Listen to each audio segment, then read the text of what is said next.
Should be live. Just waiting for it to go live on the other tab.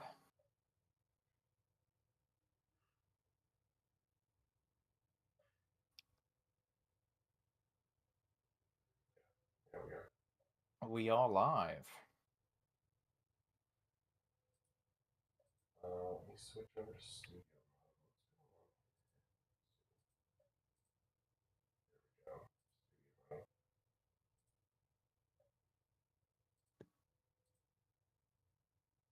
Welcome, Casper.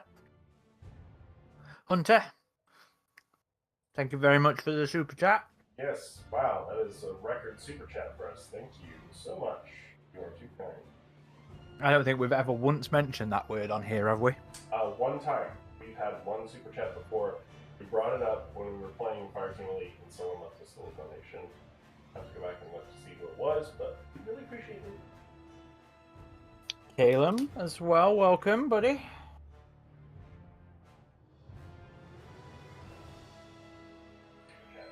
Oh my goodness. Oh my goodness, no. Testing 1, 2, 3. Testing 1, 2, 3. Speak for me, Aaron. Hello, folk.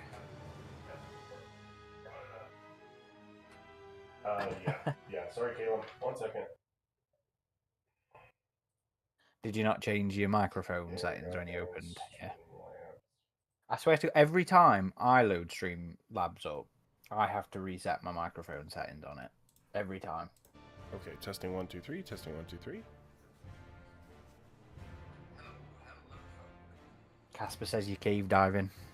Not now, but I think that might have been a comment for before. No Star Dodge, welcome.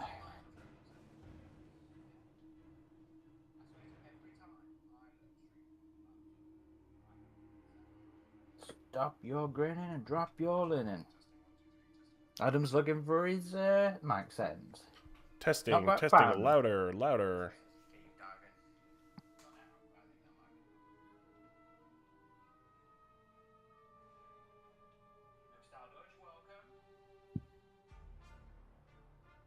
We're good? Are you good?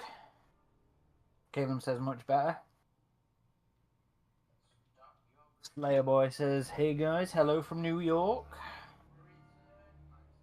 I hope you're doing alright, buddy. I thought there'd been a bunch of shit rain over there before. Okay. I think I'm good. Am I loud enough, everybody? Let's see here.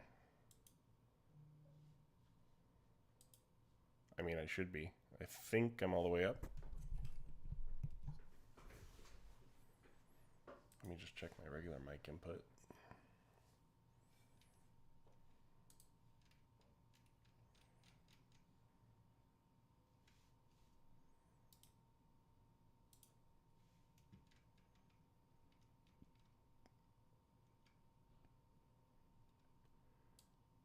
I'll boost myself a little bit more to 75, or maybe a little higher, maybe 80. 80. Okay. There we go. Blazing Blue review, welcome. All right, folks. Sorry about those initial audio issues, but I think we are ready to get started. Welcome to our Sunday gaming live stream. We haven't done this in, what, just a week? I think that's it, right? I think that's all we missed. I think it was just last week, and I can't remember why. Oh, I've been away for training, and you had some stuff pop up, didn't you? Yeah. So we spontaneously decided to start playing Colonial Marines a couple weeks ago, and I don't know, what was the last mission we left off on, Aaron? We got through the derelict. Yeah, but these pictures don't relate to what happens in the actual mission. I think it's like... We got through the derelict, I remember that. We got back to the colony. Chat, and anybody want to tell us? Anybody want to go look? Just pick a mission and let's start. Let's see what it is. I remember we picked up Hicks and we got back to the colony. That's the last I remember. Which you'd expect to be that based on the pictures. Yeah, Hope and Hadley's, I would think it's that. Let's find out.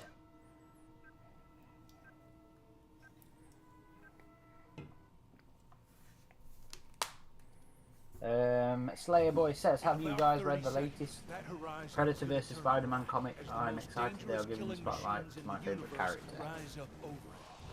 I can tell you ain't the type of lad that fancies being So yeah, we played this mission, I think. But you don't get to decide that. You and my pilot are the most important Marines we have, and right now. Did we? Yeah. Oh. I'm sure we. Yeah, we played through. Right. This. Yeah, we played through this one. Sorry, Slabo was saying, I'm excited that they're giving the spotlight to my favourite character. Yes, I've still got the final issue to read. So we only got 2 missions left. 2 missions. We'll have to play some of the DLC campaign, I guess. That's fine. That's the better one anyway. So yeah, sorry. Predator vs Spider-Man. Yeah, I've read the first 3 issues. I need to pick up the 4th next week. I had been really enjoying the first 2, but it kind of started to lose me a bit in the 3rd issue. It was starting to feel a bit flat. But hopefully it picks up on the last issue. Eyes up and identify all ground or air targets. Roger that, Raiders. We move in quick and put down targets as fast as you can pull. Understood, Winter. Good hunting and save some for me. 6-5 out. I did like some of the dropship cutscenes in this, but they don't match up to Dark Descent and what we get with the dog fighting in Dark Descent, which was just so awesome. I absolutely fucking love that game. Yeah, for how much I love it, I haven't played it enough. It's just... It is a learning curve, even just returning to it after a while. Oh, you just start an entire playthrough again.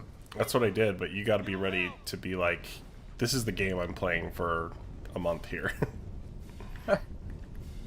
Raider 6-5, there's another boat in the air. Blazing Blue says Colonial Marines is the one that... Winter. Moving to intercept. Sorry, I don't understand what you're saying there, Blazing. The one that come back to finally finished isolation for the first time on the Switch. Custom Viper says, hey, my favourite people, how's everybody today? Hello, welcome, Caustic Viper. I'm good. How are you, Adam? I'm good. Could have had a bigger breakfast. Maybe I'll make late breakfast after this. Bit brunch. Yes, it's Sunday. Brunch is one of the best things about Sunday. Is this ours? Oh no, we just shut it down. Yeah. Today's just entirely gone away from me. I pretty much spent most of the day playing Halo Flashpoint with my missus. Oh, that was the Halo game you're talking about, the arcade. Yeah, The tabletop game. Oh, the tabletop. That's right. You told me. My bad. Yeah. Which has been... Ooh. Look at this. You know I love a good hive. He likes his hives. And I especially like Space Jockey engineer locations hived up. It was cool to go back through. I mean, I know they did it to just reuse the same location, right? But still, it was cool to go back through this and have it be all hived up. Should we at least cut him out? I still think there's bits of the actual derelict that's already hived up. We need to get them out. No, he's right. They're already dead. Stardust says, I have issue 3 but haven't read it yet, same for AVA. AVA was awesome. Oh, so you finished that now, huh? Yeah, I've read it. This was us. Well, if you find that, Sorry, 1 second, guys. up at night. Casper, I believe Forex. I believe the Easter egg is you have to trigger it the first time you go through. I don't think you can do it when you go through again. I mean, we could try the hologram thing in the jockey chamber. Do we? I don't think we go through the jockey chamber. Yeah, we do. Do we do. Yeah, it's all hyped up. Okay, I don't remember that. Yeah, so AVA. Sorry, I read it through a couple of weeks ago. Absolutely fucking loved it. Do any of them chest burst? Don't remember.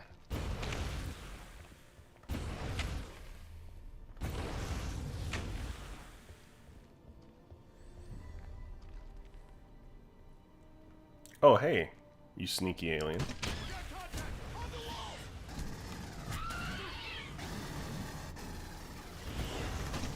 Oh dear. Die! No Stardust says to the news that Alien Earth will take place around the time of Aliens is interesting, confusing, but I'm excited to see how it works. So, yeah, we kind of working on a little something for that ourselves, aren't we, at the minute? Yeah. Or Greg's rewriting his piece because there was a bit more context to that wasn't widely known. But long story short, I don't think it's taking place in that time frame. I think Collider just recently, there have been a number of set visits from last year that have just gone up, where they spoke to people while they visited the set in Thailand. And I think that was maybe like they might have started filming before they even had the date locked down. I think the series was honestly kind of just made to have lurker. Where? Oh, did not see that. To kind of have flexibility with the date, because during development the date moved a few times, and it's been officially it's been officially advertised as 2120. So as far as we know, that is the date the show takes place, a couple years before Alien.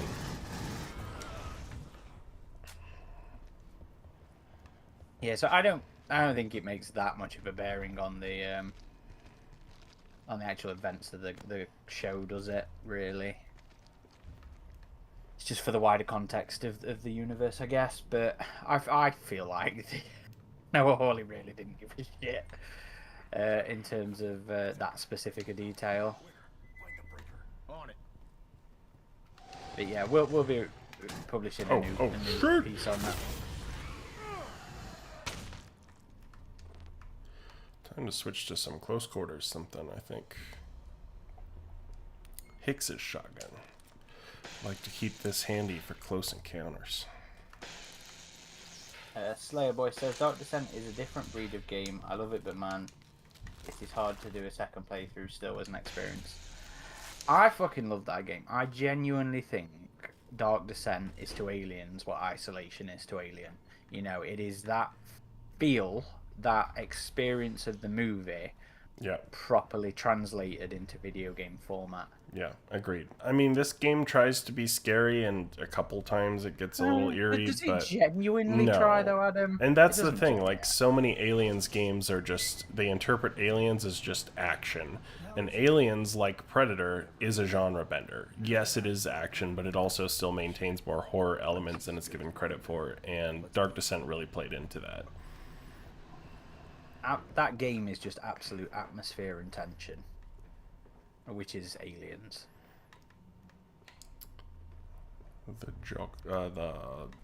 So is this the cargo bay of the ship, Aaron, or is this the cave under the ship? You tell me. You know what? I have no idea. I have no real thoughts or strong feelings about that theory. I think it's the cargo bay. It's just bigger on the inside. Yeah, it's TARDIS technology. I think given the architecture, it has to be the ship, or it's like a docking bay or something. Yeah. So perhaps there's more to the location than the film would suggest. Yep. David took the ship back in time after he became the space jockey, was going to dock, but something happened to the station, and instead he crashes it. I genuinely fear them introducing time travel. The thing is, I kind of like the idea of them being able to do gravity and, you know, TARDIS style stuff, because I think that'd work into the genuinely otherworldly, genuinely alien vibe. I don't know. I think Alien, that would also lead into a bit fantastical sci-fi territory for me, personally. Not if they present it in a truly weird way. I mean, I think like, that would feel adequately Lovecraftian. Doctor Who is very whimsical, right? In terms of, but like, just because it's in Doctor Who doesn't mean it has to be a whimsy. It doesn't mean it has to be something silly. Saving Wilson, hello, welcome to the stream. Calum says, it's a cargo bay. Nothing in the movie implies it's a cave. Well, wasn't there, like, in the development they talked about different possibilities with that, too, or something? Maybe. I don't remember fully. I can't remember if that's a fan theory, that it's not the ship, or if that was one of the comments over the script rewrite stuff. Might be in Rinsler's book, to be honest. They talk about the changes. I can't remember what the weapon wheel was in this. So let's see if we can do the...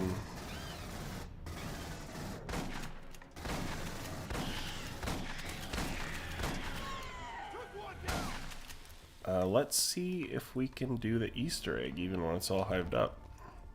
I hear a facehugger.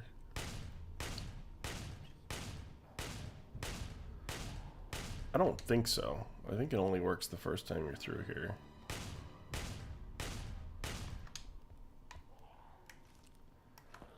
I hear little facehugger.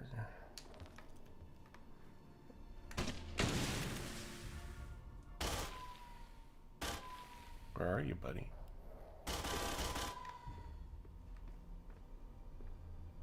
Oh, there you are.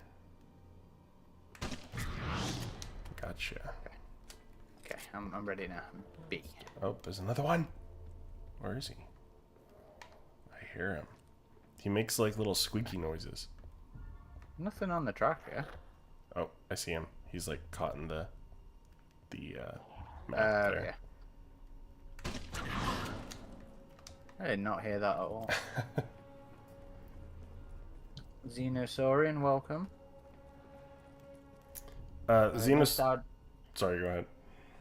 It's good. I was going up a little bit. No Style Dutch says Badlands is already going to some fantastic old territory, so we're nearly there anyway. It already depends on execution. It's one of the things I'm worried about with Badlands, but we'll see. Sizzy Bubbles, welcome to the stream.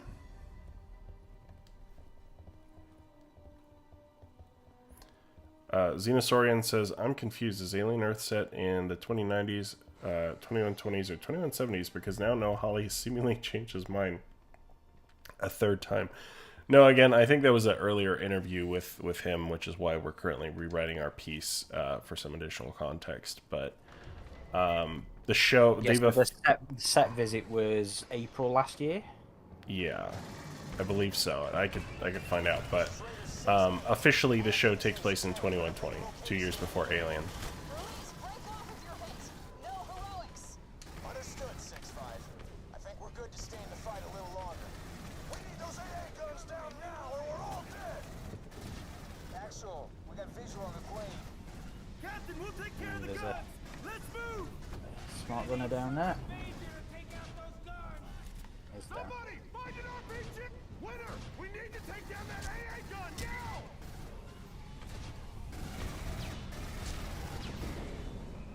The delay between the hit and the hit marker is hilarious as well. Yeah. The plasma. The Fees Plasma Pulse Rifle. Oh shit. Bad time for reloading. You been attacked. Yep, by a lurker, but I got him. Oh?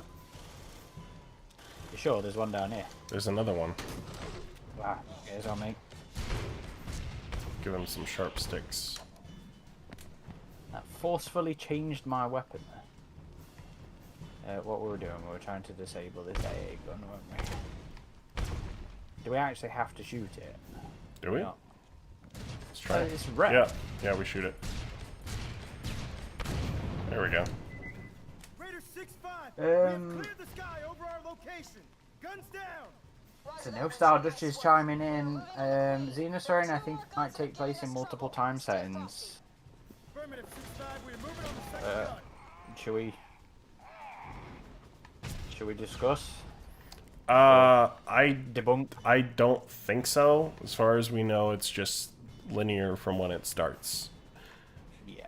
I mean, we don't know anything past season 1. I don't think there's going to be a major time jump after season 1, just based on what we know is set up at the end of season 1. So yeah.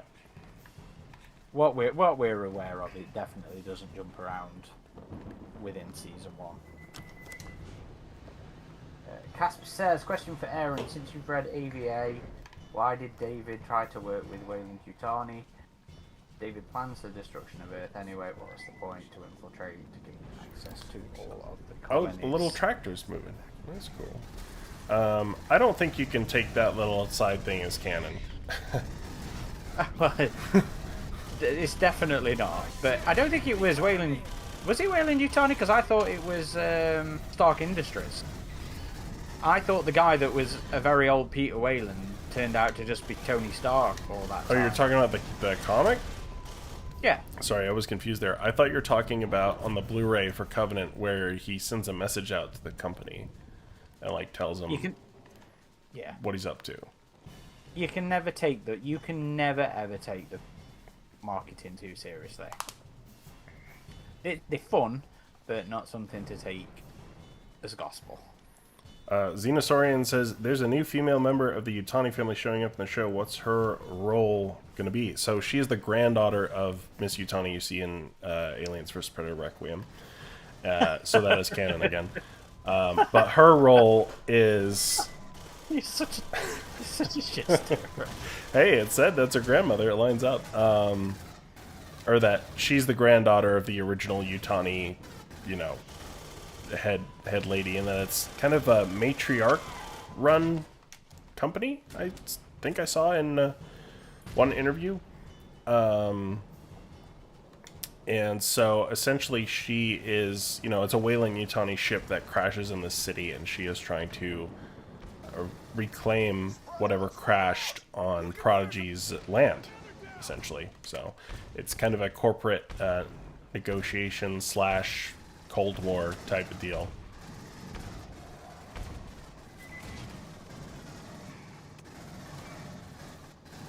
So it's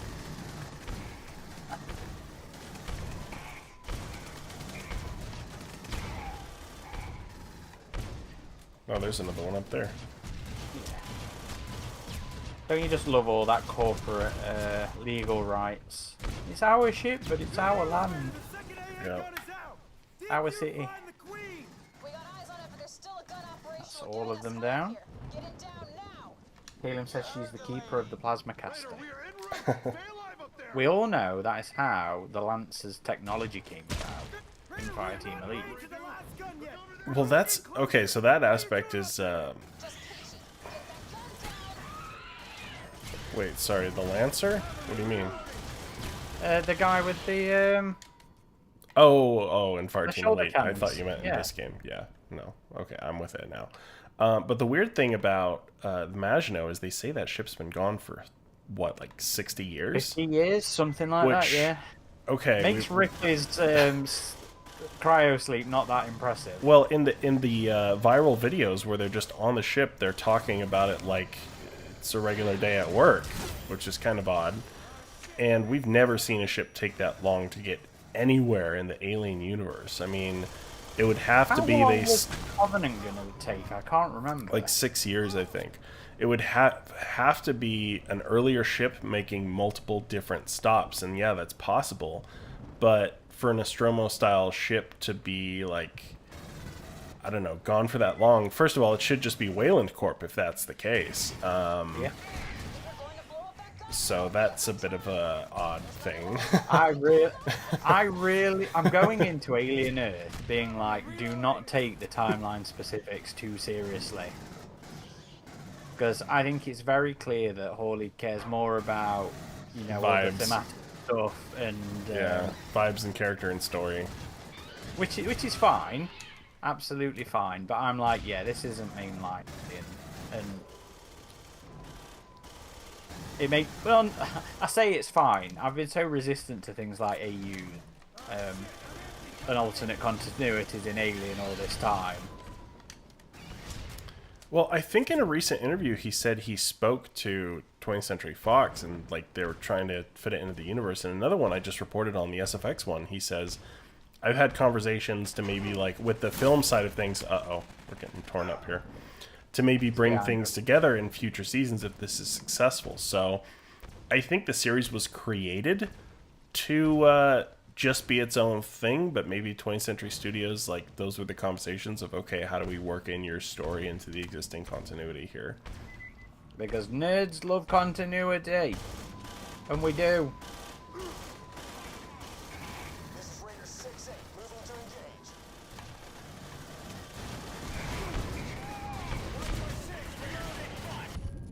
Ow. Who's down? How you? I'm down. Oh no! Oh shit! Now I am bloody chunks. you were gimped in front of me there.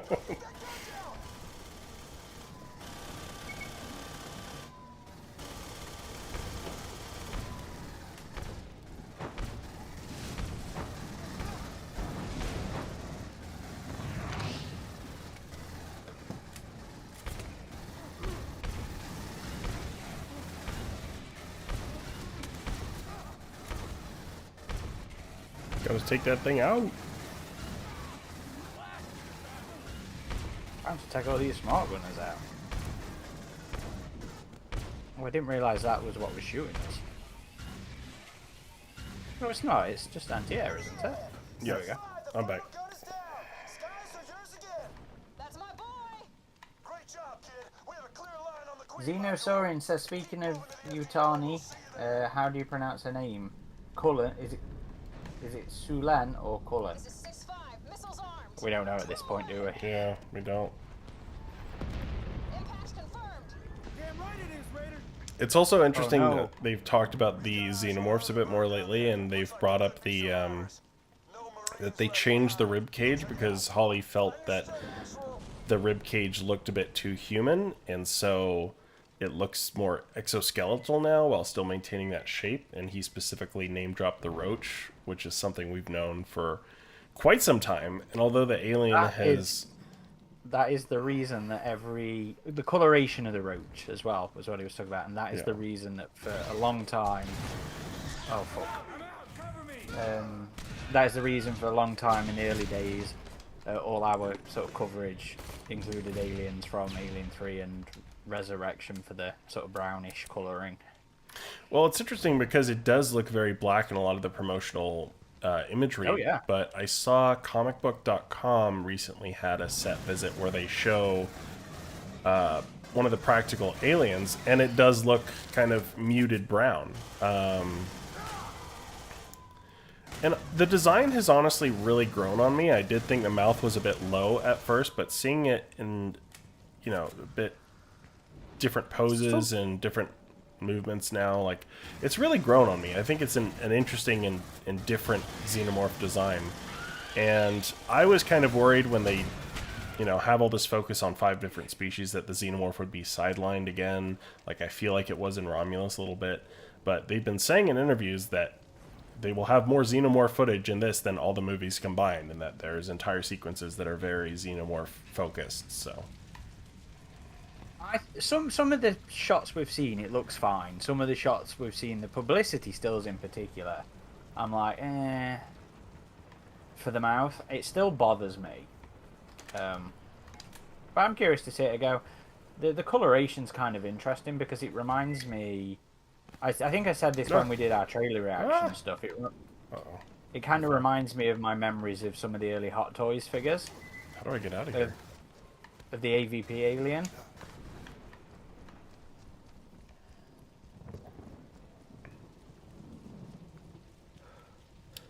I fell. I don't know how to get back to you. It'll drag you to me at some point. Okay, I think I found my way now. You have a visual on the Queen. My oh shit, there's the Queen. My favourite bit is actually, of this recent round of interviews and press has been him talking about the themes he was sort of looking to play around with. Uh-oh. This idea of losing your identity and being drowned in a corporate, structure. The age, and he was consciously aware of, the characters not being able to age in the synthetic bodies, which is, I'm very curious to see how that's all handled in the finished film, in the finished show. Yeah. Because that was the thing I was most worried about with the series, you know, was the actors. Oh shit! Ow. Was the actors having to deal with that? You know, being children in adult bodies. Yeah, that is kind of a tall acting order for sure. So it'll be interesting to see how that's pulled off. Mike's Monsters, welcome to the stream. Says color could be easily shifted when doing color correction stuff. Brown can easily look black. I want to love the final shot in the new trailer, but the Xeno's head is far too big and looks silly. Yeah, the Xeno's head does look a bit big. I've never minded the thicker neck that we saw in Requiem, and I think to a lesser extent AVP and Resurrection, but...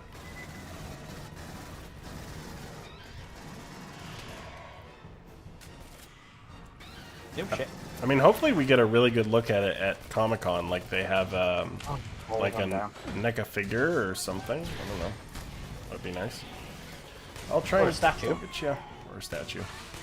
Oh, there's a whole bunch of lurkers. This is not good. Down, down. Sorry, I'll get to you when I can. We're getting swarmed here. Xeno plays not good. says the practical shot of the alien on set with its full structure revealed is what sold me on its design.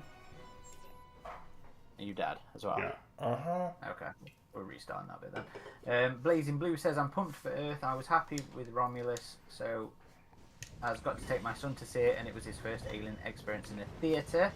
We were sitting second row, he flipped her in the face hug wave. Oh, man, I'm glad to hear that, mate, because that was something Fede really wanted from Romulus, was making that memory that we all have with Alien. Yeah, that first viewing kind of memory. Wait, did it just throw us past that part? It did. It did, yeah. Well, that's good.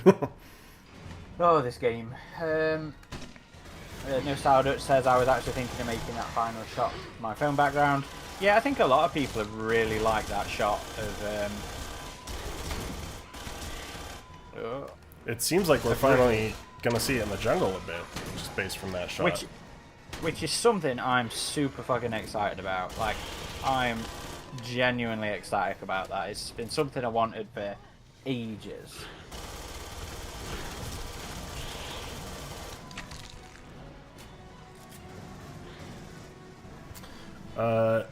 Angel James says, hello all. Does anyone know if Rogue Incursion Evolved is going to get a physical edition? I hope so. I know Servios is going to be at SDCC, and I would like to stop and chat with him again like I did last year, but they decided to schedule during, or whoever scheduled them decided to schedule it during the Badlands panel and the Alien Earth panel, so I'm not sure what was the thought process there, but hopefully we can still have a chance to catch up with them and ask questions like that. We do need to get the interviews and discussion on that episode, on that game sorted.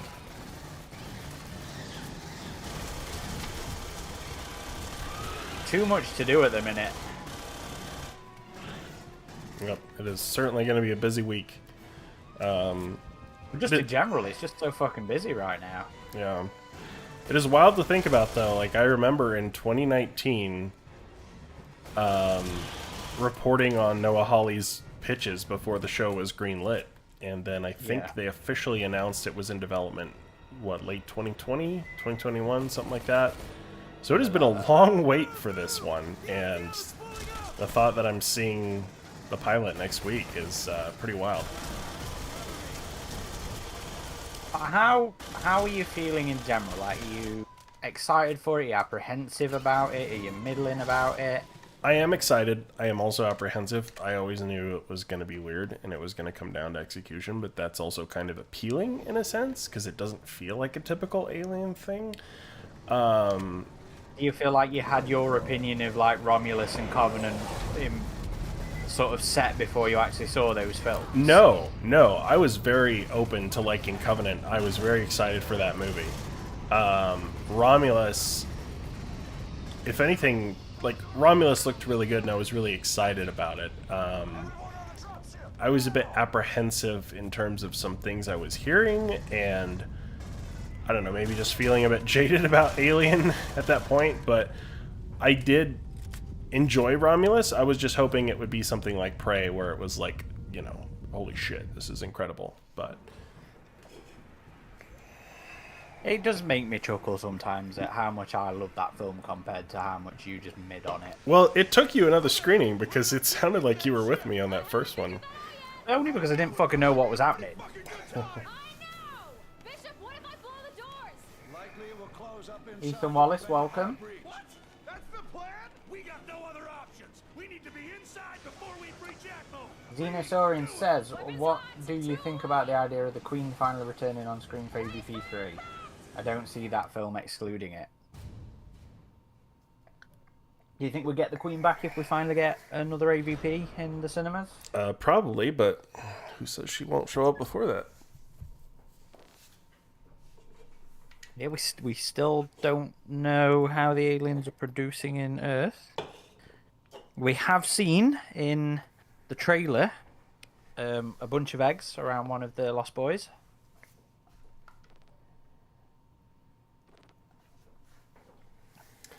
Mike's Monster says, I still don't feel like it's real yet. Won't feel that way until I see the first episode, I think. Really? Not even with all the billboards up in LA and, like, countless teasers they've had and posters?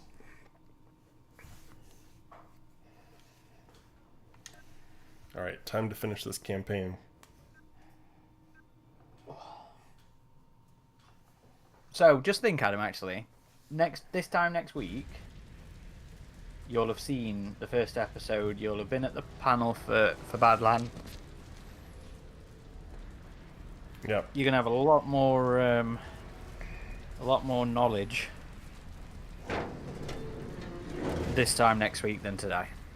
Yes. I think they will show off a new trailer for Rogue Incursion Evolved Edition, because, again, they're doing interviews there, so I have to imagine... just like last year, they're going to show off a new trailer before that. Granted, it's a game we've already played before, but it's one I'm very excited to be able to play without putting on a VR headset, so we can just kind of more casually stream it for you, and the graphics based on that first teaser for it look like they are more focused on presentation without having to do the VR processing. Winter! Find a way out of here with Bishop. I'm kind of like, I'm a little disappointed. I'll try to get him out while you guys find a way to open the because airlock door. so much of the reason I actually enjoy Rogue Incursion is because it is VR. I say we have roughly 8 You know, and I think it uses Wait! that format very well. Yeah. But on the other side of that, you know, I'm glad that people who don't have VR technology will be able to, you know, experience the story. But it does feel more like one of those games where the experience is a bit better than the story. Because, you know, it's only half a story at this point. Yeah. Need a sit rep. Yeah, I do hope they add a new tease for the second game at the end of this one. That's a bit more extensive. That would be nice. I'm all ears, Bishop. Alright, let me pull. Oh, you got it? You got it? Okay, she's coming. She's coming. I'll hang around this end if you want to hang around the other end. I'll get over there. Solid copy, Bishop. I'll try and keep her distracted. Oh, she's coming to me, I think. Come on, I'm shooting.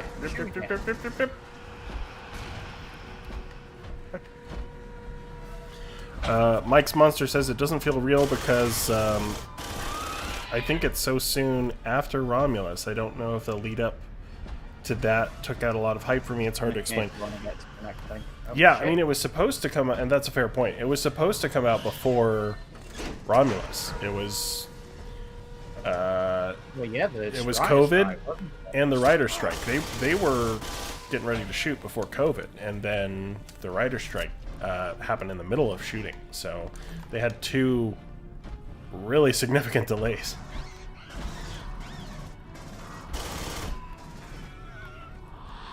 Oh shit, not good. Is it all the way back? Can we Yeah, hit it now? I'm working on it. It's alright, I'm back here. I'm back here. She's distracted. Oh, no, if you want to get it. No, there's still more to do. Oh, she threw her tail through there. That was cool. It's kind of like how she does it in AVP.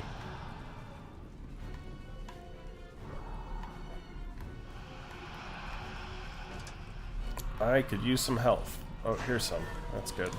I've done the last manual reset. Alright, Queen. You ready? Time to go for a ride. She on it, yeah. No. Ah, she is. What? Oh, okay.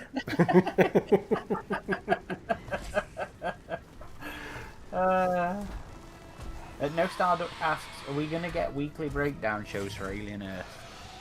We still haven't figured out how we're going to cover that. We probably should get on in there. We're gonna have to do it weekly, and I'm just gonna have to release it with like no editing. Yeah, basically. minimal edits. Yeah. I'm just gonna have to run it through the post-production tool and try and get rid of some of the breaths or something, and it's just gonna have to go out like because I ain't gonna be able to do my. Good hunting. Clamps disabled. He must sacrifice himself. It's got to make up for being an arsehole earlier. This bitch can fly. The thing doesn't have an ejection seat? I don't think spaceships would have ejection seats. Yeah, but the dropship, I don't know, you'd think maybe at least the front part of it could detach, or if it was in atmosphere, it would have that function. I don't know. Ethan Wallace asks, have you read Spider-Man vs. Predator? We talked about this a little earlier. I've read the first 3 issues. I don't think Adam generally touches them until the runs are done. Did you say Batman versus Predator? We lost the Sulaco. Spider-Man vs. Predator. Oh, okay. Yeah, I thought We need him alive. you said I Batman. meant Spider-Man. If I said Batman, I didn't mean Batman. O'Neal, I need you on we can get They're all dirty. How'd they get so dirty? They've been battling. They didn't look that dirty in the last scene, did they? Now wait, before you shoot me, wait, just wait. I like No. Michael You even Bishop know what being you'll in take this. away? Please, don't do this. I'm just Not that they really use him at all. Well, And he actually was an android. We got him, man. Or is like the real Michael Bishop. The gun down. yeah, I Not think they him. imply that there's multiple, where he's like another one. But he's like, they show the Alien 3 sequence in this, and I think it's implied that it's him. For her. Don't make me say her name. If anyone says her name, I Mike's swear to Monster God, I says will you could do blow bi-weekly his head reviews. off. Now, while the show's weekly, the discussions is going to have to be weekly. But that'll be interesting in its own way because, Hell out of the way, man. you know, we get to anticipate and theorise on story directions Don't move. I will shoot right through as they go along, which is not something we've really had a chance to do before. Say her name. And it's also, well, to be fair, it is also why I like the experience of reading a comic issue by issue. Real quick, I'm sorry, this is just a very weird scene. O'Neal, you're supposed to shoot him. This is how it's supposed Like, the dialogue in this is just very strange. Like, why does Bishop not want him to shoot him? And then once he does, he's surprised that he's an android. Shouldn't he know? And Hicks is like, you're supposed to shoot him. I just shot you. I just shot your guy. Like, what is this dialogue, dude? Mikey Newman, mate, they're fantastic. How did you know that wasn't the real Wayland? You said we need to find out what he knows. Yeah, so like Bishop wouldn't have recognized that's another android. It depends on their senses, doesn't it? Torture after torture. Some days I could barely take it. Like if they, well, or I suppose it depends if AIs are meant to The mimic. guy ain't breathing. Well, he just said, like, I noticed he wasn't breathing. Because he would kill every one of you the first chance he got. That's his function. Bishop? I can download it. No Style Dutch says, I'm not saying I think this will happen, but the internet will shit its pants if Yautja is one of the dangerous aliens in those boxes. Well, it was funny in that SFX article where he's like, I'm talking to the film folks, and like, there may be a predator in Alien Earth yet. We will see. Ready, Bishop? Season 2. Yep. Give me a moment, Winter. Hunter asks, can we get a weekly podcast about the Alien Earth weekly podcast? What do you think, Adam? To be fair, I mean, it might be worth us waiting Me too. until the weeklies drop It has to work. to do our reviews. just so that we've got more Bishop, are you okay? meat and context to our discussions. Well, I think this is the first official podcast they've done, right? Alien Isolation had some. Oh, did they? Yes. I also got to say, I love this FTL ship design. One of the best things about the game, for me. Just looks like the round bit of the Sulaco. I don't know. I think it looks a little different. Casper says, any news on Isolation 2 or Fireteam Elite 2 yet? No news on Isolation 2. No news on Fireteam Elite 2. I mean, based on investor documents that came out earlier this year, it sounded like they were confident about releasing it, but I would have expected a trailer by now, so that's a little odd. All these game events keep going by with no trailer. Yeah, I mean, there is, the big Germany one, Gamescom. That's in August, I believe. That's the next major one it could be shown off at. And sometimes, games do get announced shortly before release. I know Jurassic World Evolution 3 was announced, last month, and that comes out in October, so... Sometimes they do it and just release the game, don't they? Like, here's the trailer, here's the game. Yep. They did that for the Oblivion remaster.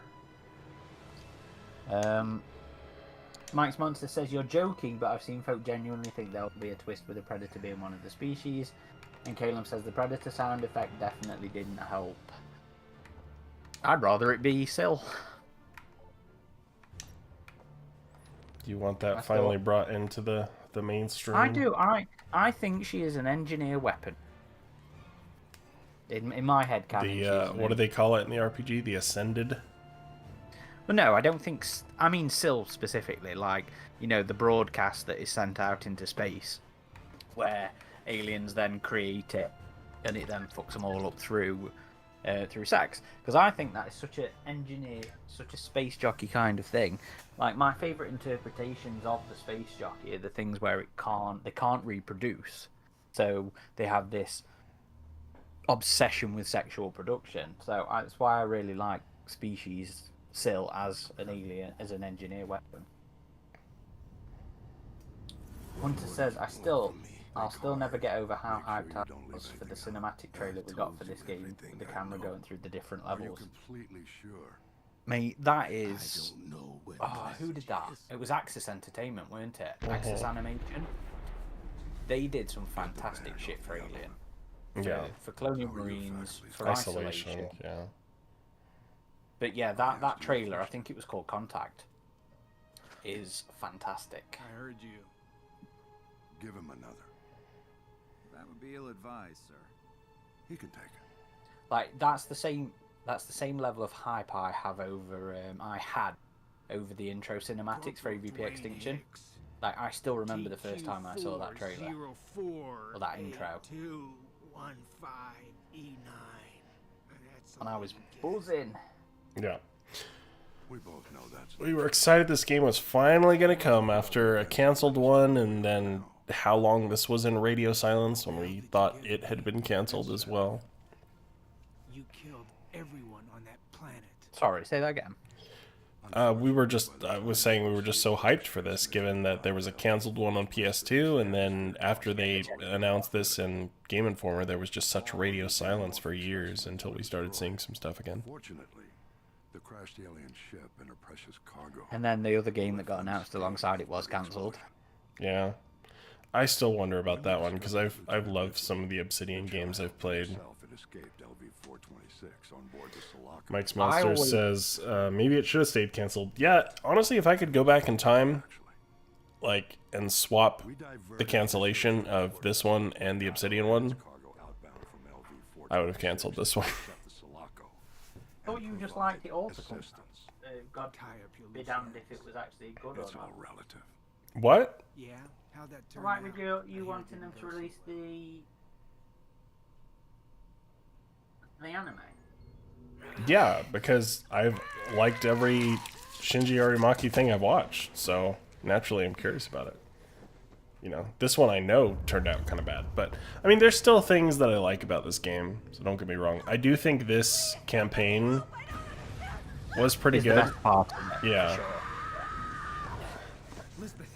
Hello there.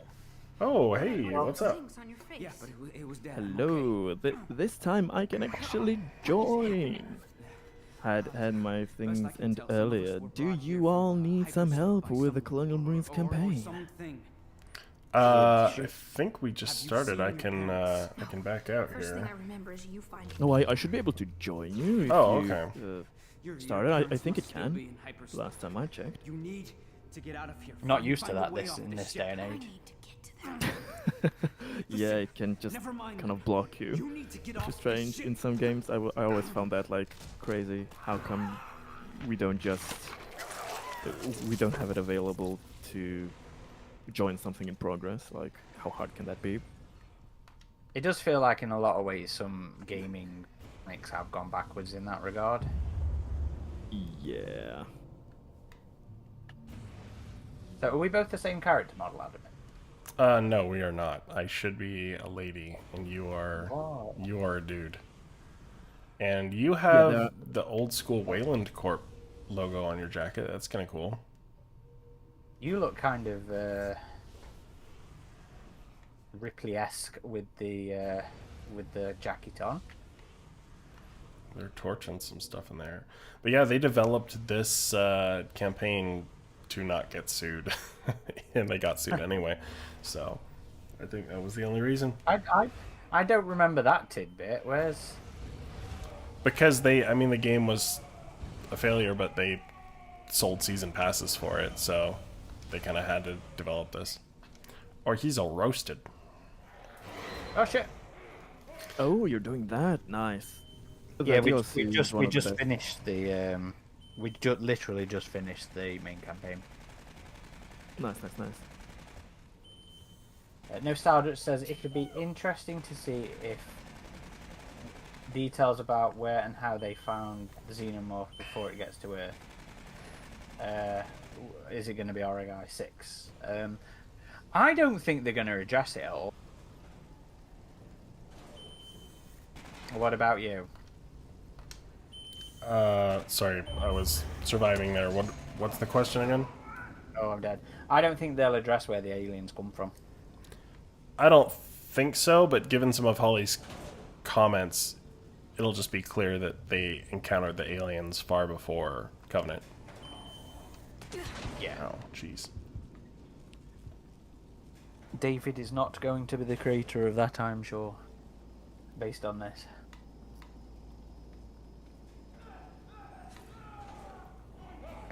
I got killed. Yeah, I'll probably respawn. Yeah, you here can in a second. respawn at a checkpoint. Respawns work at a checkpoint basis here. Mike's Monsters says, retcons, all the retcons. Hey, Ridley started it. Yeah. Hey, this is true. Of his own films. Prometheus is the ultimate retcon. I still like the engineers, though. Their idea has more potential than their execution. That's because they backed out of using them, really. Well, yes, but also the way they use them, not only the amount, but for me personally at least, the way they use them in Covenant, like, yeah, there's a bunch of you. We're not even gonna make you all totally white. We're just gonna make you pale, pinkish, black eyes. Nah, too expensive. We're just gonna give you normal eyes. Just gonna put you into potato sack robes. Just gonna make all the architecture Greco-Roman, but XL basically. And like, okay, that's the most you can think of for an alien race with impossibly long development. Okay, this is the supposed paradise. Okay. Although, to be fair, in this day and age, how relieved do you tend to find those days when you are dropping away all your technology for a weekend or a day or whatever, and you're just having an unplugged day? Like, could that not be paradise to a technologically advanced civilization? I mean, they seem pretty happy to welcome the ship there. So, I don't know. That was also strange given I thought they were maybe different, different groups of engineers. Like, one wanted to destroy humanity maybe, and maybe another didn't. But then what? Yeah, that was a nice fan theory. It should have. They should have just been another seeded race, is what they should have. But they weren't. For everybody I listening, mean, we no, know they that they are. Yeah, we know. But listeners, just so you're aware, they were officially engineers. However strange that is. Well, the RPG insinuates they could be, and then the That's novel. because the RPG takes a lot of fan theories and Oh, kind for of sure. For puts sure them it does. over the main stuff. But it still had to be approved by licensing, I think. It- And the novel for Covenant does say he recreated the alien, so that kind of out has been there since the beginning. It True, does. true. Because Foster liked his idea more there, but yeah, Fox was. Well, Foster kind of agreed wise. with all of us, really. I think is more what it was. Yeah. That is the general consensus. I mean, he was tapped into the zeitgeist there, absolutely. But yeah, it was interesting to see Fox like put that Plan B into action just to have that option. I actually like that the RPG does take into account a lot of fan theories because it makes it a bit more. It makes it fan friendly as well in a non-patronizing way. Absolutely, absolutely. I love the idea that the Arcturians are another seeded race by the engineers from the RPG. Yes, and then in the last book, they gave even another alternative for people who do not like having a bunch of aliens everywhere all the time. So that, where the fuck am I? So that it's possible that they are just a long lost colony mission. For the kind of put- Arcturians. Yeah, they kind of add that in, like half the people. Like I think it was a kind of response, like why aren't people more weirded out by? Fucking hell. Yeah, I just they're in got this one kind- shot. I think it was kind of a response in the RPG, like why aren't people freaking out? Oh, we have actually sentient aliens that are human-like and well-known, etc. So it's kind of put in the RPG that people believe that it's a conspiracy theory, that these are aliens, but they're actually just a long-lost colony, and Wayland Yutani is kind of monopolizing on the resources there and making a spectacle of everything. I love the RPG, I really do. Yeah, it has some nice elements there. Barroom canon concept to it all. The rumours and squiggles concept to it all is really good. Yeah, I do. Oh, Fuck. shit. Why kill me? I just saw somebody. It was an get shot. alien, but he disappeared right after he killed you. I don't think he was supposed to get up here because the game Yeah, he like, wasn't. removed Oh yeah, him. you have to go. Right yeah, here? there. Ah! Try to survive because this is one of the hardest there. parts. Wait, is No this sound. the door or is it down? I think it's down, unfortunately. I'm not sure. Be careful. Yeah. Yeah. I think is that it or is that where we came in? We came in front of you is where we came in, but we need to get to another door somewhere. Yeah, I thought we got to it above because I moved the container. Maybe the container was blocking something down here in the base. Let's see. Yeah, I think there's another door there. Oh shit. Be careful. But be careful of the lurker there even more. So, Nostalgia says, to be fair though, the prequels implied that David created it and stated it. Plus, as I've said before, the mural, that beautiful. Sorry to call you out here, Nostal, but the film explicitly tells us David created it. Yeah. You know, the film challenges David when he's wrong or he lies, but David tells us, I created this thing, and the film does not tell us. And the mural was a deacon. I always stand by this. The mural was a deacon. It was not an alien, and it's just evidence of the engineers being aware of similar life forms like that. He Let's also try and goes get on to back up say, there. Though I hate David Creighton, the 121, he's one of my favorite characters, and I agree with you. I really liked him in Prometheus with his subtleties and how he just kind of screws over the characters and his mannerisms. Like David from Prometheus, having that character kind of explored more in a series, whew, I would love he it. was more nuanced in Prometheus, where he was just more evil in Covenant. Yeah. No, Xenosaurian, he does say he created it. He says, I've found perfection here, I've created it. Yep. Yeah, but he found it before he created it. And he It's a like weird loves way to to show. phrase that, but He loves showing Aurum in the sense of, look what I've created here. Look at my works, my experiments. Like people, I Okay. also I think they forget that the whole point of David's character, especially in Covenant, is he wants to create something of his own. He can't have kids. He is not biological. He cannot reproduce. So he wants to create something of his own, since he's obsessed with creation. The engineers created man created synthetic, and he wanted to create his own perfect thing. But since he is a little screwed up in the head, the only thing that he can make is something horrible. That is literally the theme that Scott was going for. I love the thing of David as Giga. What do you mean? You know, Yeah, in a kind of villainous sense. Yeah. But I agree. I hate the idea of him creating the alien. But No Style also said something else interesting about he loved the idea of David flipping the shit out when he realised he's wrong and he's only just recreated it. I love that idea. Well, in the commentary where he tells Walter tells David that he's wrong about the composer, you see David just like kind of look down in disbelief for a moment, and Ridley mentions that in the commentary. He's like, for an android, this is like unbelievable here.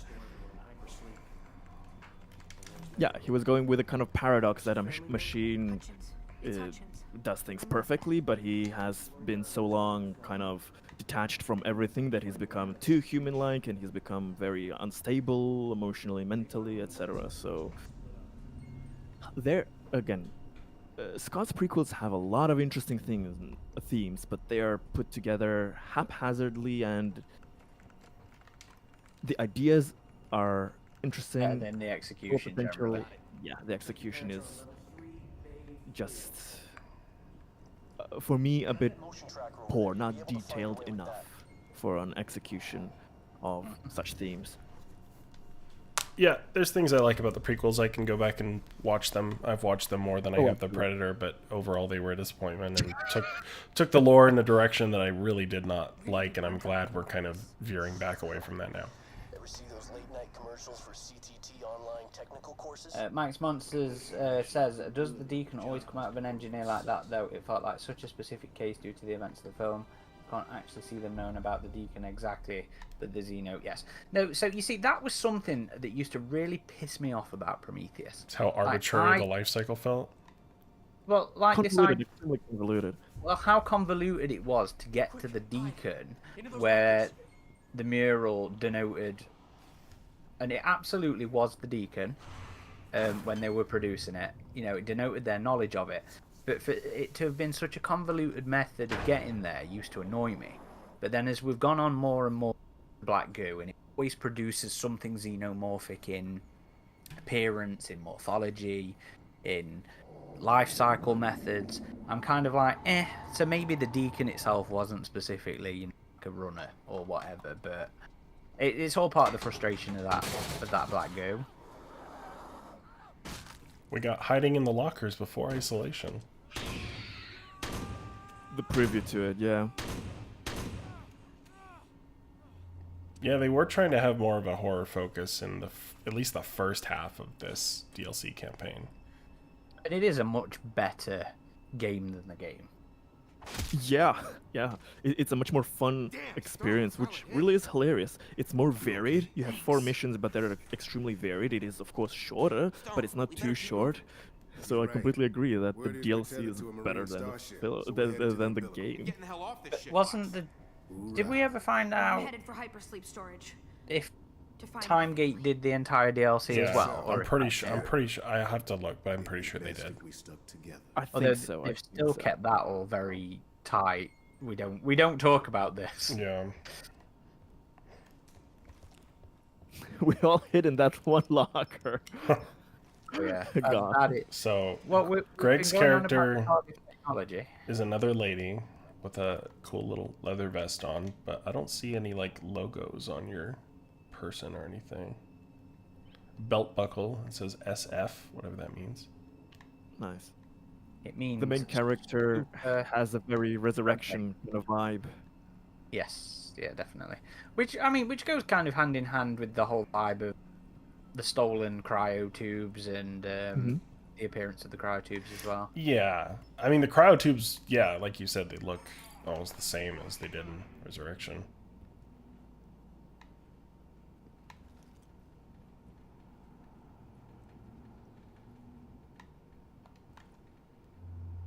Now, Stardust And, says maybe I'm just standing by it because he agrees with me, but Fede said he thought the mural was an alien. They do. Well, I'm glad that he thinks that, and that implies his belief that the aliens are ancient. So that bodes good. That bodes well for us. But Yeah, it was something they talked a little bit about on the Perfect Organism podcast as well, or Christian in particular, because he's really into his Lovecraftian stuff, has said the Lovecraftian element of Alien was always one of the most important things for him, and Covenant kind of took that away to an extent. And that Dark Descent kind of brought it back. Oh, which I appreciated. But I do think the Black Goo takes that place instead of the alien, and that's, to me, that's horrible in the sense that then have a franchise called the Black Goo, Pathogen, Accelerant, XX, whatever. I have to agree with that. Alien is such a generic noun as well, though, which is where I like the idea of the catalog system of the XX121. Is where I'm actually quite interested in the T. Ocellus, whatever it is. You know, it's why I like all those extra things, because Alien as a noun, as a title, encompasses a lot of things, and it gives it a bit more flexibility. But as long as XX121 or the Black Goo, since the Black Goo is so obviously related to the alien, is in there, I'm kind of willing to give them a go. But even to the point now where, you know, if things like the Colonial Marines fighting some other generic creature for a short story or a comic or something like that, I would still be on board. In the expanded universe, I like exploring the other kind of things, but like as a respite, as a side mission, side episode, side content. But if it doesn't rotate back to this particular creature, like, we know, I completely agree. As a noun, it can be used in interesting manners, but the franchise has been connected to this creature, and people come to see the alien. Like Romulus prove that people want to see the alien. People expect the capital A alien in your Alien franchise, because that's what's iconic. That's what has had the cultural relevance for this long. So I'm very curious to see if Hawley can pull off, like he says, one of the reasons he's had these other creatures is because we all know the alien life cycle at this point, and he wants other life cycles that are also horrifying. But I also felt that in Covenant, having the backbursters and all that kind of made the chest burster seem like not as messed up in comparison, and I do worry it might have the same effect here. I do think there is a problem with them making the other forms more efficient. You know, like they haven't actually depicted the downsides to those kind of species yet, or those kind of, you know, interpretations. People have been kind of theorizing behind it, and the RPG has been adding their own kind of fan elements to it. I always loved how SM on the forums, I remember once mentioned that the Xenomorph modes, that they can be easily probably filtered by a gas mask, hazmat suit. So that's why an aggressive kind of facehugger that melts through anything is more efficient in that sense. Just a little infection can be dealt with by protective gear. So I like that idea. Very fair point, yeah. Oh, did we get ourselves stuck, Greg? Oh, no. There we go. But I think that kind of thing needs to be explored a bit more. For the Xenomorphs, the RPG kind of uses the idea. Adult life cycle thing from the original. Yes, like a 24-hour or a few days, something like that. Which is fine. Yeah, and it kind of comes from the implication that the Covenant, a film, had no neomorphs running around, so it's kind of presumed, hey, there's nothing there, did they Yeah. die, whatever. Which Though is again, reasonable, and I think makes sense yeah. given the context of the film. Yes, so as a controlled kind of bioweapon, to some extent, the black goo No. neomorph Leave them. usage is more controlled, but the ever use a gun XX121 My Xenomorph, father that taught me. is a lot more hectic and wild and uncontrollable. kill a man. So that has a bunch of implications there. And the idea of them being Look. bioweapons, with a limited Come with me. lifespan, Yeah, works well with them being bioweapons. We yeah. get word out on yeah, what's I'm happy happening with over that. here. Yeah, having We come that back for the with a whole neomorphs, squad and of also jarheads in to the sort RPG this when they shit do out. that with the biodrones as Once I an find my experiment folks, there. I'll But generally, we I'm won't be okay. looking to leave. I'm okay Just with make the sure we black have somewhere to goo go. with that, if it would be used consistently, and if then the creatures are the focus. Because to me, yes, the alien as a word and term can be used for many things, but it should be about creatures, even if we don't say about the capital A alien. I liked the neomorphs, and I like that Noah, however he depicts the creatures in his show, it will be focused on other creatures. But just a magical writer's room kind of substance that does anything to be the main focus of a story, the black goo, to me would be a shame. It does get frustrating, absolutely. Because It it's took- it's too tempting for creators to just make the black goo do anything. And Yeah, then it's you a get magical. It's a magical do whatever button, and that was always one of my frustrations over it. It took me a long time to sort of mellow out to Black Goo.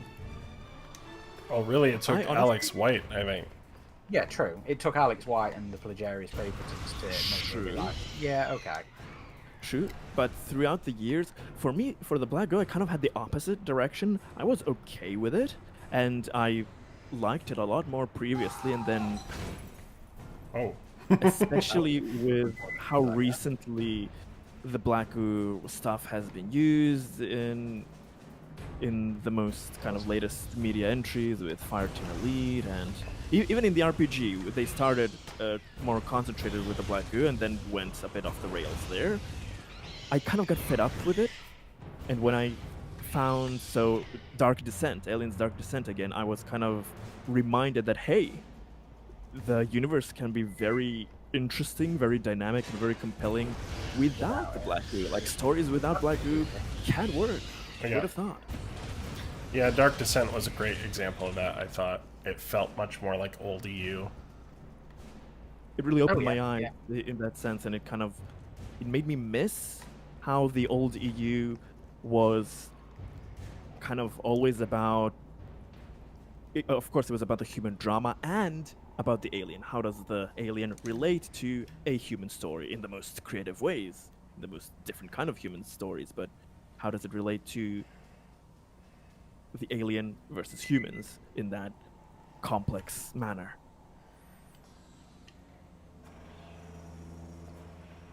But yeah, I am quite interested to see how Noah's show will introduce new elements and how it will develop. I really hope it's successful. Just having a show that works, that would be awesome. Having an 8-hour storyline. I guess we're just leaving that lady there. Yeah, no, she's fine. Let's catch up with the chat a little bit. Let's see. Yeah, Casper says, weird. "Don't burn me at the stake, but Prometheus is my favorite movie." No, like you do you. Like I will never do the. You're not a real fan if you like the prequels. The like gatekeep bullshit. no, it's like those. Absolutely fucking boils my blood. That does. Whatever problems I have with those movies, they are to be credited for bringing the franchise back. Kind of like.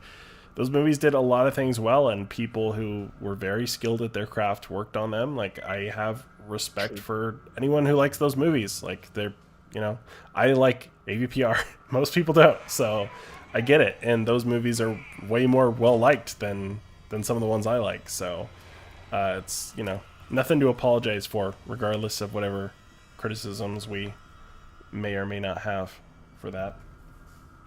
I'd like to think even when we disagree with each other, it's all love and respect. Even when we give you shit for the AVPR stuff. Yeah, we try. Never actual. You'll never find us actually gatekeeping. Yeah, except with the Predator. You're not allowed to like that movie. No, I'm just kidding. I've actually seen some people on Twitter who do like the Predator, and they do a lot of really cool fan art based off the Predator. And one of them I saw had this collection of some of the Prime 1 The Predator stuff. I still want to see the alternate cut of that movie, so whatever problems I have with it, there's still things I like in that movie. Fugitive is a really cool design. I wish we could have seen the emissaries, because I think that's an intriguing concept. I thought the trailers, like, they kind of had me. What? I love the emissaries as a concept. Yeah. Even down to the... I know people used to like to take the piss out of them wearing camo and stuff like that. But I was always like, I like the idea of the... they've got no access to their technology, so they're making do with, local analogs and stuff like that. Yeah, there was an interesting concept. I mean, the good thing about having so many films, yeah, people can say that the thematic focus has been all over the place, maybe, but having so many films in the Alien and Predator franchises, for me, it's endearing that you can just have so many varied entries. Some are more similar to each other than the rest, but over time there are enough varied entries that I'm happy that everybody can find something they like. Yeah. So yeah, even if I don't like a film as much as some of the rest, I'm very happy that somebody else finds it as one of their favorites. So that's for me always endearing. Not only to that, hear. opinions can change too. Like when I first saw Alien 3, I was pretty disappointed by it. I've come to love that movie. Same with Resurrection. I genuinely love Resurrection. I did not love it when I first saw it. Xenosaurian in the chat says, I love the Predator. We were just kidding, by the way. You are allowed to love the Predator. That is fine. Sizzy Bubble says, I think some people just don't like the prequels sticking black goo ass into into all Alien content. I agree. Like, yeah, to me that the Alien has never felt like a virus. I mean, it can be interesting sometimes, like in the Alien 3 original script where they do experimentation. Like, I've thought the quote-unquote werewolf aliens were always an interesting concept, but or the royal jelly. But to me, that was always stuff to be explored in the EU, and the Alien worked better as this more mysterious thing in the mainline entries. The thing that I kind of I like the virus as a metaphor for the larger scale. Like, the alien is a virus for civilizations, for species, for planets, in that sense. But the strong suits of the alien for me always was that life cycle that people kind of forget in the natural world what horrific things have evolved, and having the alien films show that, hey, what if you could be infected like some other creatures and used as hosts? What would that look like? What would that cause as an experience for you? How would you try to deal with that emotionally and mentally? And I think that is always a good thing that can be explored more in horror. I personally always believe that the alien is never cooked. Like, it's never like outplayed. It's just how much people care to treat the creature as a, intelligent thing with character that can actually plan, dodge, outsmart, and do interesting things instead of just being an object, a phenomena, a thing, a tool. And that was what Resurrection kind of did in terms of like showing that they had more intelligence than people thought with the whole the escape sequence. Yeah, well, not only that, but when it comes back and uses the button for the what's the liquid nitrogen, right? Yeah. That's So yeah, and I've always personally been more intrigued by the creature than the body horror aspect. I mean, I know body horror is a significant part of Alien for sure, but it's, where we get after the body horror that I'm personally more fascinated by. Xenoplays left a little while back, says have to jump, but have a great rest of the stream, everyone. Thanks again for joining us, and again, we really appreciate that that super chat you left us at the start of the stream. That was very nice of you, and we should appreciate the support. Indeed. Every bit helps. Oh no, I can't talk about that yet, actually. Sorry, I was about to drop They're some gone. stuff then I shouldn't have. Both of them. I was too late. One of those monsters got to her. All the other people are like, wait, don't blow us up, we're still here. Killed them both. Get clear. Get the message out. I don't have much time left. I mean, You I get a perspective. They're all gonna Everybody's fucked. We're all fucked. Xenosaurian says, yeah. Imagine the scene from AVPR where the kid says, there's a monster outside the window, and then the flashlight shows Ridley Scott with his glass of scotch. We still owe him respect. Oh, for sure. I poke fun, absolutely- but... I hate it when people disrespect creatives full stop to the point of personal insults. You know, that really gets on my tits. I jest at him with love when I call him Ridley Scotch, which actually came from this little animated short on YouTube,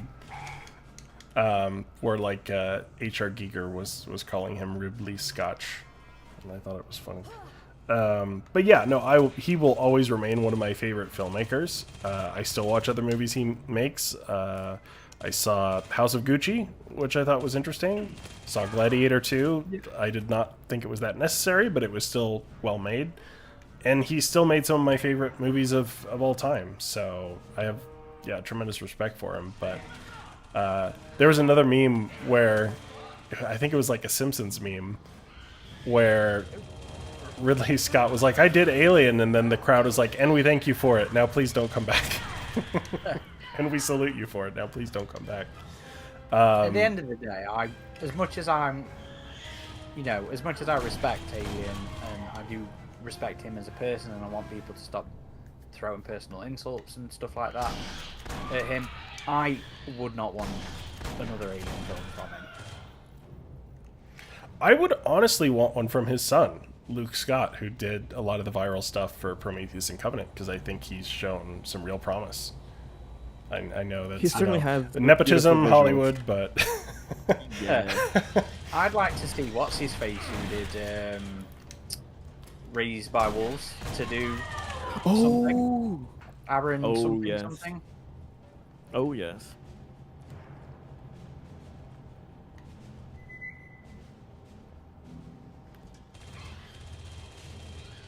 Xenosaurian says, yeah, Scott did great with Alien and Gladiator. He just fucked up everything afterwards. I think he's had a few good movies afterwards, like The Martian I really loved. The Martian was fantastic. Black Hawk Down was great. Yeah, I've heard the Thelma and Louise. I've heard the extended cut of Kingdom of Heaven is really good. I've only seen the theatrical. Yeah, I've heard that was really good. I can't remember if I've seen it, to be honest. I've seen that many fucking things over the years. I thought Napoleon was really well done, but it was kind of a slog. What else have I haven't seen The Last Duel. I never saw that Robin Hood movie he did.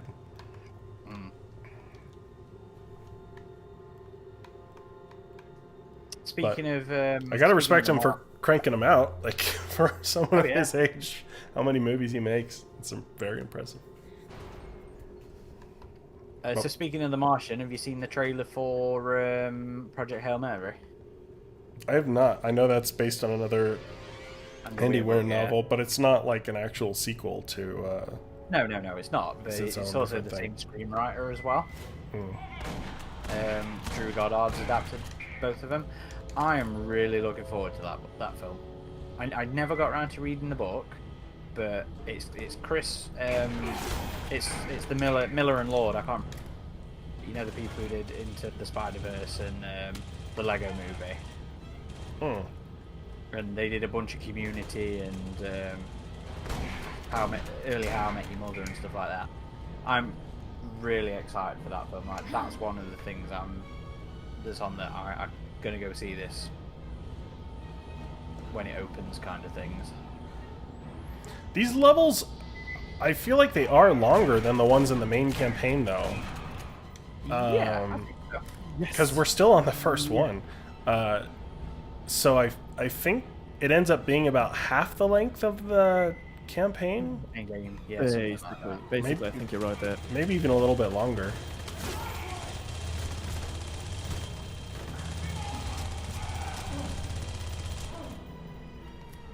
One day we ought to try and dig into the Time Gate people and maybe See if they're willing to we talk can- now. Yeah. yeah. What other weapons do I have here? Not many. Just submachine gun shiny.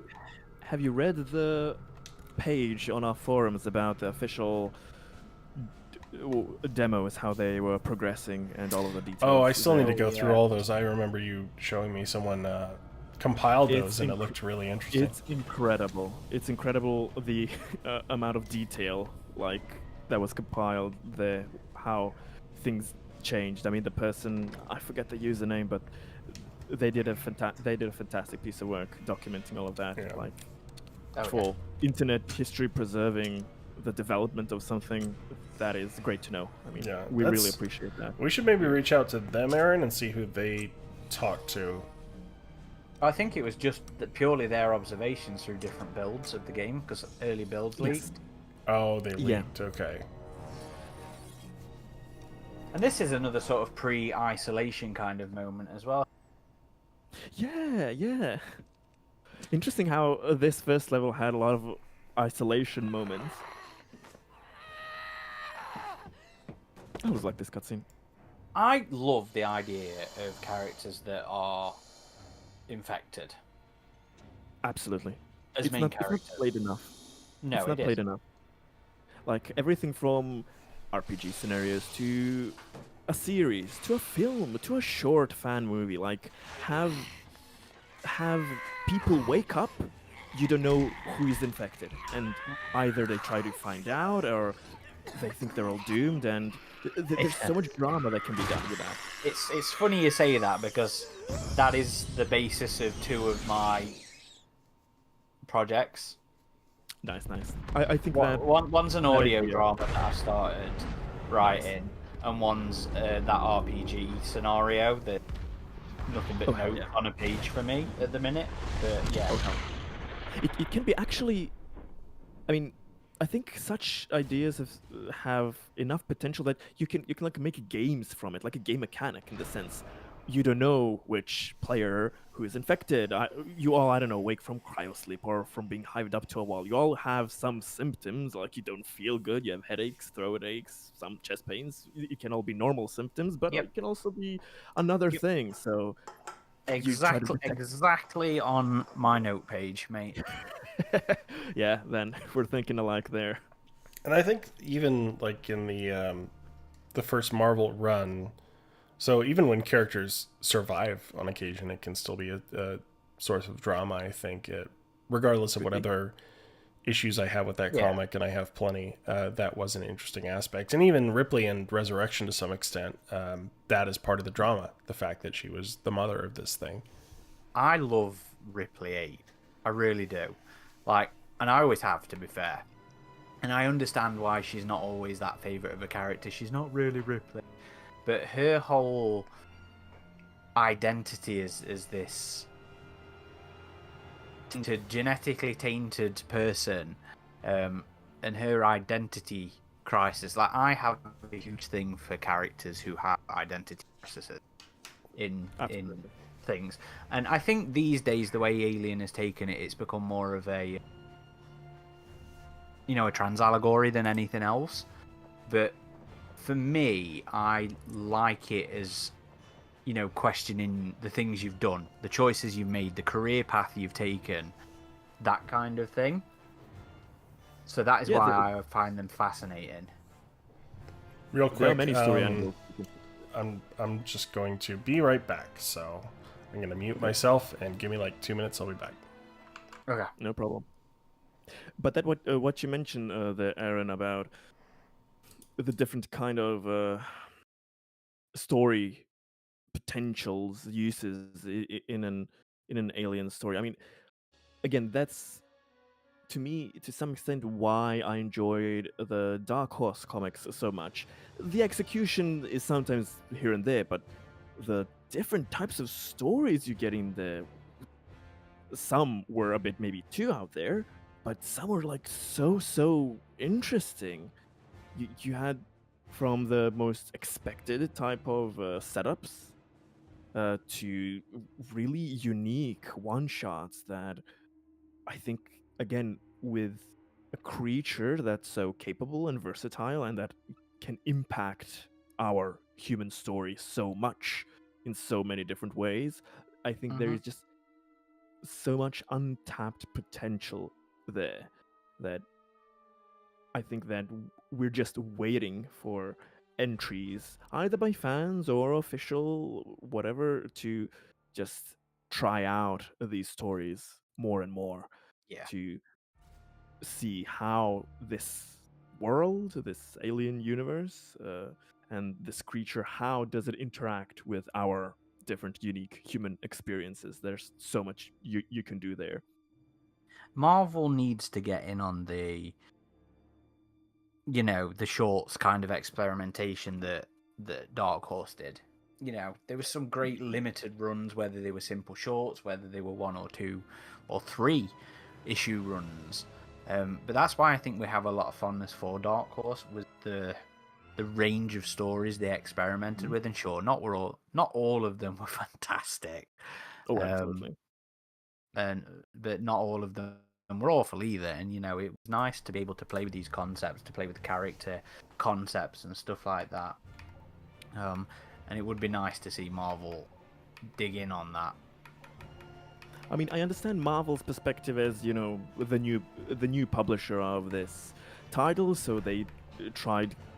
I don't know if we can even call it safe, but almost vanilla like type of story there. But I think Thor was a nicer. Yes. A more of a They are slowly. I'm trying to think of the right word here. Well, it's a more unique story, yet. But where is the rest of your crew? Like, even it like felt more Dark Horsey. How should I say it? You're looking. It did, I suppose. And yeah, you Sorry, but then Paradiso. Go. Sorry, Adam. I don't know what's going on with the difficulty here. It still says Ultimate Badass there, but when it says just, that no matter what I select. Maybe that is strange. Maybe it's just bugged. I don't think that what it says down there affects what's up here. Okay. I think. Let's hope not. Yeah, we weren't Ultimate Badass the last time because we could see our health bars, and you can't do that on Ultimate Badass. So it just wrongly.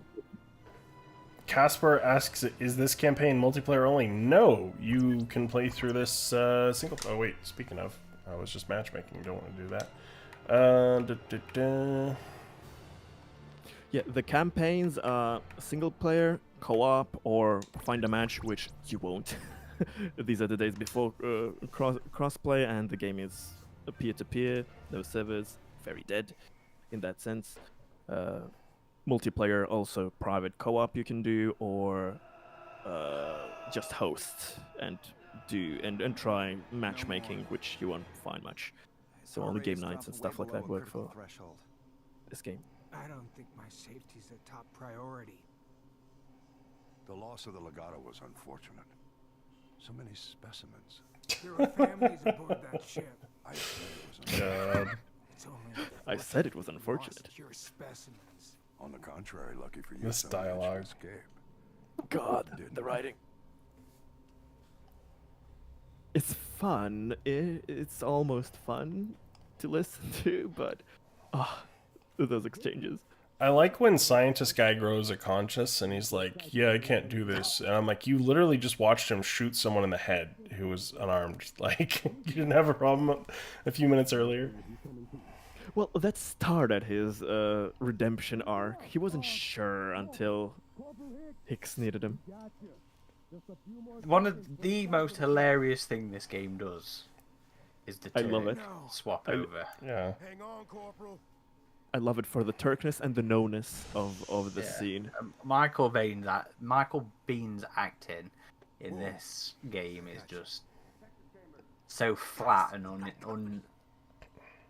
unemotional, and we know why. We know he doesn't give a shit about this one, and he felt like the job was passionless from the I think other side. it sounded like he had more passion for the Alien 3 audio drama. Oh yeah, that thing was fucking brilliant. I genuinely love all of Audible's audio dramas, flaws and all. They do sound their age though in them. That's the only critique I have, really. I think they still pull it off. It's Lance the worst that does. It's so fucking stupid, but so hilarious. Here, let me just put you in here. I do kind of wish they had have attempted to fix the issues though in those adaptations, rather than done a straight adaptation or faithful adaptation. Launch will commence in T-minus 20 seconds. I haven't read the novelization of that kind of adaptation, which I know is the most maybe changed by that. The yellow cover book. Yeah, it wasn't really changed. See, the audio drama adapted the second draft of the script. The book adapted the first draft of the script. And there's significant differences between the two. Like, just talking purely the scripts, I fucking hate the first draft. Like, it is one of the worst, or the worst of the Alien 3 drafts, in my opinion. But then when we move to the second draft, it's my favourite. I haven't read the thing, but worse than Eric reads? To come to grips with right now. Yes. But where is the rest of your crew? Nice. I genuinely loathed that first draft for a long time. And yeah, you could say that. I am sad that they stopped with the adaptations of the different drafts. Yeah, the most famous ones adapted, but... Me too. Because we could have, I suppose, say at this point, we were either going to get an adaptation of the Cold Forge next, or he was going to move on to the Rage War. Because I was asked my opinion on what to do next after that initial trilogy. I'm still convinced though that there is another finished drama waiting to be released, based off some of the comments on. Yeah, I've been hearing some things too about one coming, but yeah, I don't know. I hope we see it. I hope it wasn't just canceled. But that was so. I mean, there was a significant gap. Those sort of rumors came about around 3 or 4 years ago. That they was doing another one. Does that sound about right? Yeah. One of the things I do like about this DLC as well is you get to explore more of the Sulaco and spaces that you didn't in the main game. And the main game gave us a nice chunk of new locations as well. Yeah. But the areas seem, I don't know, almost more intriguing in this one compared to just a lot of like maze-like hallways we got in the main game. Yeah. I mean, it does look nice. It does look nice. I mean, you still have but just endless hallways, I guess. Yeah, but I will say that the internal design for Fireteam Elite, however much I have a billion and one nitpicks for that game, the environments look more convincing to fit part of the universe. Again, this isn't bad, but yeah, there are things that are closer to Nostromo design, Sulaco design, much more convincing. But I was always kind of bummed out that we never got another campaign for Fireteam Elite and we didn't get to go to Pala Station, because just spending time there in the book, it would have been cool to see in your Aliens game a more Hadley's Hope looking style facility, you know. It was such a shame because we were supposed to get like 3 or 4 new DLC for that game in the original plan for it. Yeah. I think it might have been 4. I think the intent was 1 per year. Yeah.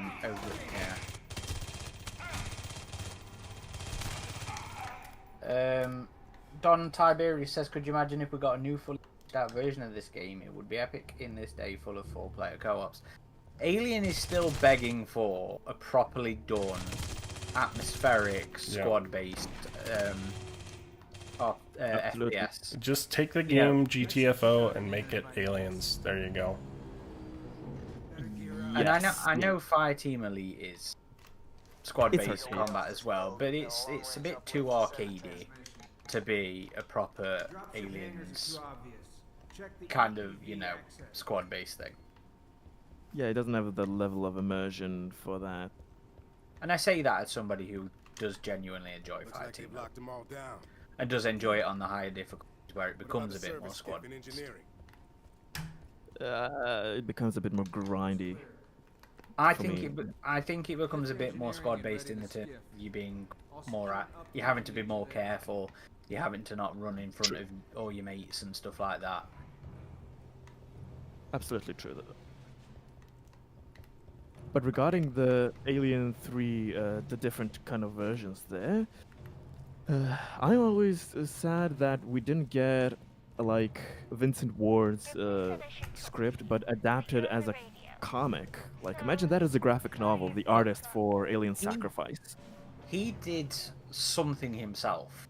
I saw his that. Website. That's nice. Yeah. Yeah, that's nice, but it's the closest we got. Yeah. Yeah, it is. It's beautiful, but it's minimal. I was always hoping that the Gibson stuff would have been the start of a lot of adaptations. Yeah. Because I would have read and enjoyed. Well, not enjoyed, but I would have read and appreciated an adaptation of everything. Gibson's, Red's, Toei's. Absolutely. And it would have been nice to, there's still drafts of 3 as we got it that aren't out there. The early versions of the final film are still in collectors' hands. Larry Ferguson's drafts on it. There's a draft by Toei that had Ripley in it that has still never been, never made its way out there.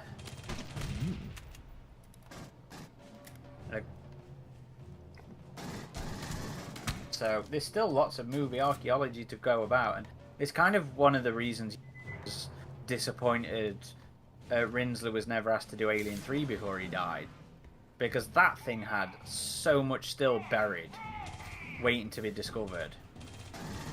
Absolutely.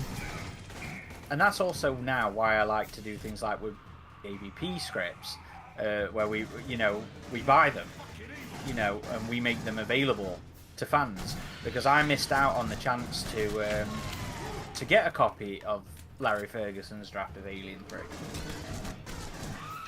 I understand that, and I mean, even though it's one of those kind of parts of the internet where it's not as loud, the comments and the appreciation and stuff like that, but like generally for internet preservation and internet history, having those things is extremely valid and important for those topics.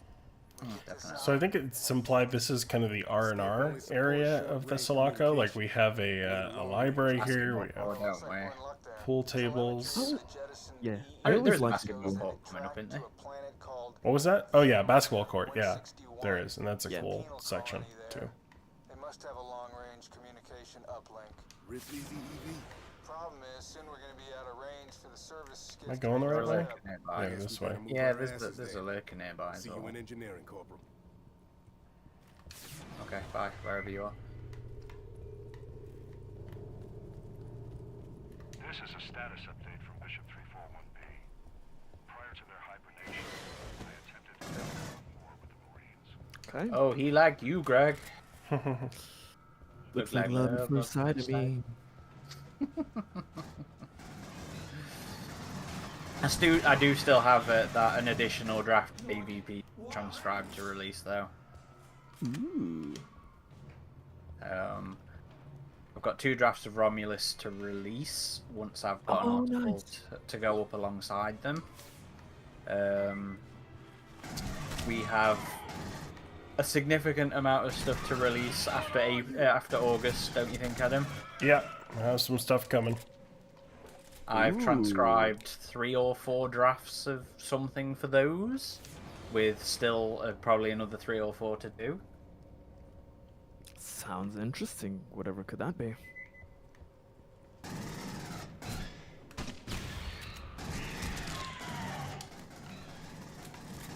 So when I say, you know, we're busy and there's lots to do, I'm never quite joking. I don't think we've ever been as busy because I mean we've never had an Alien series in general, but we've never had a major live action Alien and Predator thing in the same year before.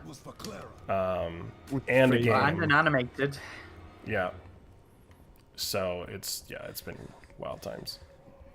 Yeah, like in 1 year, like can we just reflect on it? In 1 year, we're having 2 Predator entries on the screen and an Alien one. Like, and Romulus was very close by. Yeah. Yeah. Wait, Romulus released last August. Yeah. Yes, so between then and Badlands, so in about a year, more or less, we're going to have 2 films and an animated show and a live action show. Well, an animated film anthology and a live action show. Like, damn. It's mad, isn't it, when you think about it? Love it. Richard Roberts says, "Man, you guys always go live for me my Sunday roast." 7 p.m. for the UK. I assume with you saying you're eating a roast, you're UK. No, we got roasts over here. We I don't think you were. Do you have Sunday roasts? I thought that was a British thing. I haven't heard that term, so maybe not. Yeah, we enjoy a good roast on a Sunday. Gotta make the basket. Don Tiberi says the Pred Alien really needs another shot, but done properly. Completely agree. Completely agree. Not sure if I'd want them to rush into it in the next one, because I just want them to get the next AVP decent first. True. Not one of those kitchen sink kind of situations where they don't gonna get another chance to just throw it all in and it all shit in. No Star just says, I still want to learn more about the alien that Peter Briggs mentioned to you guys that involved a team of mercenaries and black goo. I am working on something about that one. It is very much still on my radar, and I hope to do something about that at some point.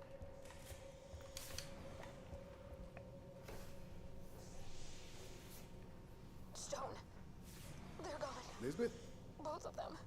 I was too late. His stocks disappeared off the end of that pulse rifle. And then these bastards killed them both. Whenever I see these cutscenes, I cannot focus on anything else except the hands. The hands are absolutely huge. They look like cartoon characters. They're all gonna pay. Get clear. Elizabeth, what are you gonna do? I don't know, sometimes people got big hands. Yeah, but all of them do. The It's proportion. something in the water of the Colonial. It's that space radiation. I will say it's nice to see real-time cutscenes in this because they were all pre-rendered in the main campaign. Shit lip sync. Yeah. And facial animation. Yeah, they look better in AVP. But I do like a cutscene wherever it is. I will always be a lover of cutscenes. Caleb says, "Suffink in the fucking water." Isn't that right? Taking the piss out of our wonderful intellectual accent. He's allowed to do that. He's one of you. Tis an He accent. is. But there's so many regional accents. That's true. We all love I mean, it. I make fun of U.S. accents that are not my own, for sure. I do love that as a quotable piece of dialogue from that film, though. If only for the delivery, but Absolutely brilliant.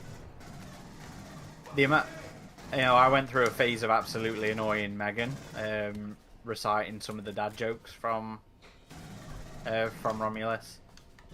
It was something I talked about on one of the another project that I've started, that I've done some recordings for, and it was something I mentioned on there. Was that film had its own quotable identity. On the Alien RPG Discord server, there is a all-time member that, like, daily gives us Andy bad dad joke quotes that are completely new. Like, completely new. I don't know. Do they just know them all, or do they find them online? But, like, here's your daily dose of the Andy dad joke quote. That is fantastic. So yeah, I've started a new project, by the way, related to Romulus. I've recorded 2 things for it. I've got more guests lined up. I'm very much looking forward to that one. Can't wait to see it.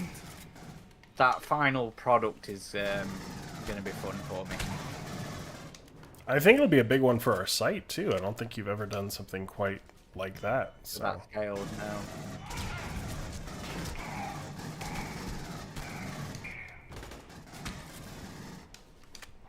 Sarah, welcome. Did you just get here, or have you been here a little while? I think she's been here a little while. I think I saw Cloud's burst earlier. Oh, and I'm not talking about just the weather. There's your attempt, at an intent joke. That was a weather joke. A weather dad joke. Oh, well, I guess I was focused on survival. So late, Sarah says, went to see a production of Hamlet last Samuel Blemkin, who is playing Boy Cavalier, if I in Alien Earth. Yes. Was in the lead role. He was pretty good, so keeping my fingers crossed. Yeah, I'm really interested in the show. I really am. I've only really seen Blemkin in he had like a bit role in the John Wick TV show. Very bit role. It's like the he was room decent from in it. Dead Space. First target, painted. Fire when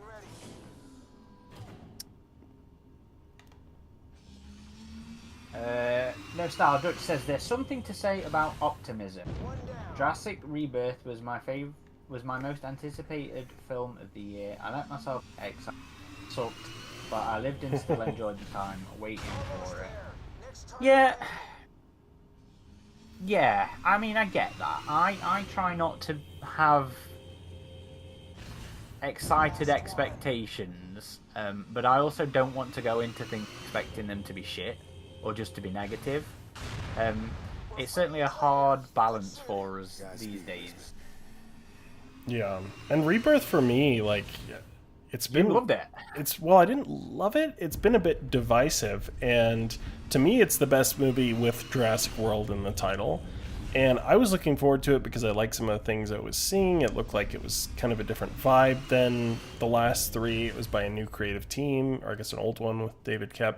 So it had its issues, and it was like a 7 out of 10 for me. But given how poorly I thought of the last 3, like, that was a win. It's kind of like Romulus, right? Like, I was so frustrated with the prequels that I had some issues with Romulus, but I still considered it a win, and I was really happy with it.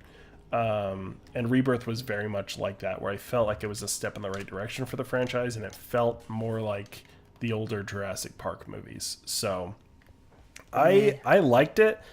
Again, like Romulus, I didn't love it. Like, I had my issues with it.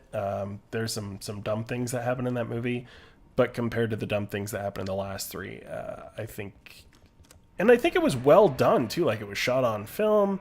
I think Gareth Edwards is a competent director. I just thought it was a solid, more horror tone Jurassic film for me personally. But I get. I thought it was dumb. You didn't like it very much? No. I did see Superman the other day though, on Friday. How'd you like that one? I really enjoyed it, and I'm not really much of a DC fan. Oh. No, I really enjoyed it. Really enjoyed all the actors in it. I enjoyed. I enjoyed Lex Luthor as Elon Musk. Oh, so instead of the Mark Zuckerberg he was in Batman v Superman, now he's Elon Musk. Yeah, it's about stupid tech bros basically. It was that. Yeah, I had a lot of fun with it. Probably, I wouldn't rush to see it again, but purely because I'm not really a DC fan. But I'm glad I saw it. I wanted to see it. So you've always preferred Marvel. I would say I was more of a Marvel fan. Yeah, I think the only DC character I genuinely really like, the Flash. But then again, I really enjoyed the Arrowverse, the CW stuff. I really liked those shows. But then at some point I stopped watching them. I think just because there became too many of them and I just couldn't keep up. I think I enjoyed DC more as I got older. When I was growing up, it was just Batman was the only one I was really into, and then I much preferred Marvel. Like Marvel, I think, had more characters like Spider-Man, X-Men that I was more interested in growing up. But I don't know if I have a preference now. I think Marvel has had a lot of great movies, but it's also been really oversaturated and has a number of just mediocre movies at this point too. Yeah. DC's been really all over the map with its movies. Like I really liked the Matt Reeves Batman one. I couldn't get through that. Oh really? I loved it. I thought it was great.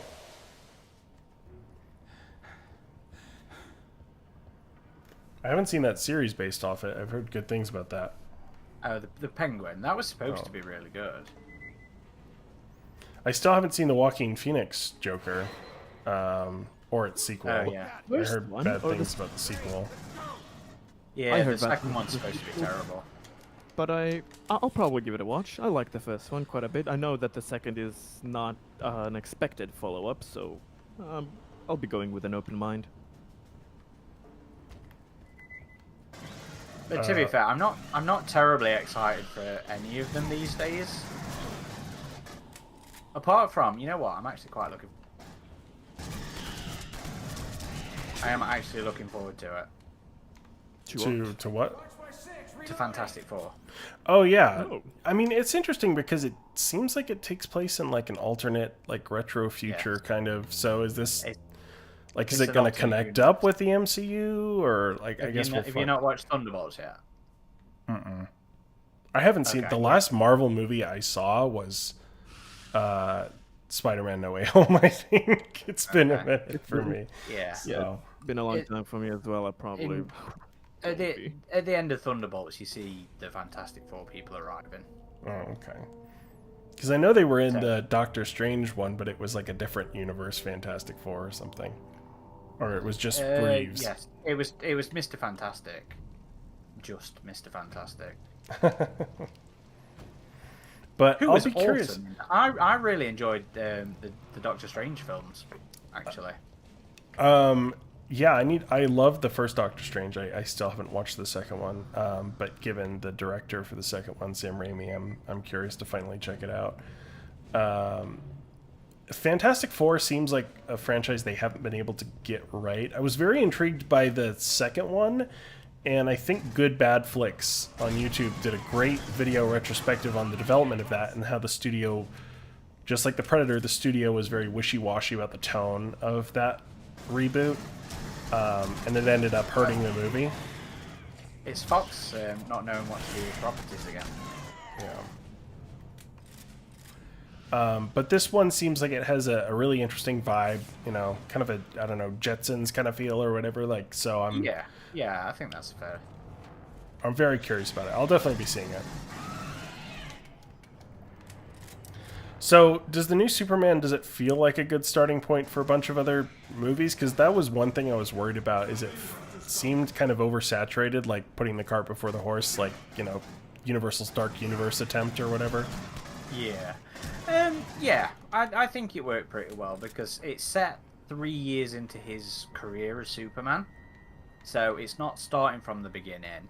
It's giving him a little bit of established time. So you have some of the Justice League kind of already established. And I don't feel like they stole too much of the time. I felt like they complemented the story well. Because it didn't try and get everybody in so much. And the guy who played Mr. Fantastic was awesome. I think he was in Mr. Terrific, sorry, not Mr. Fantastic. I think he was in For All Mankind. I'm sure he was an actor in For All Mankind. I still haven't seen that series. Oh, mate, you need to. Neither have I, but I've heard a lot of good things. I really can't wait to watch it. For All Mankind is some of the most fun I've probably had with sci-fi in the last couple of years. There's a lot of good sci-fi shows that I haven't dived into. Like, I've heard good things about the Foundation one on Apple TV as well. It's not bad. I like it. I need to come back to that. I've only watched the first 9 or 10 episodes, but I really enjoyed what I've seen so far. It has a few kind of strange, corny bits here and there, but a lot of the scenes and acting is really good, especially everything that has to do with the Empire and those characters. That is peak. That is just peak. Wonderful. But yeah, I've heard great things about For All Mankind, and I really need to get to it. I want to rewatch it. Oh, that was another brilliant.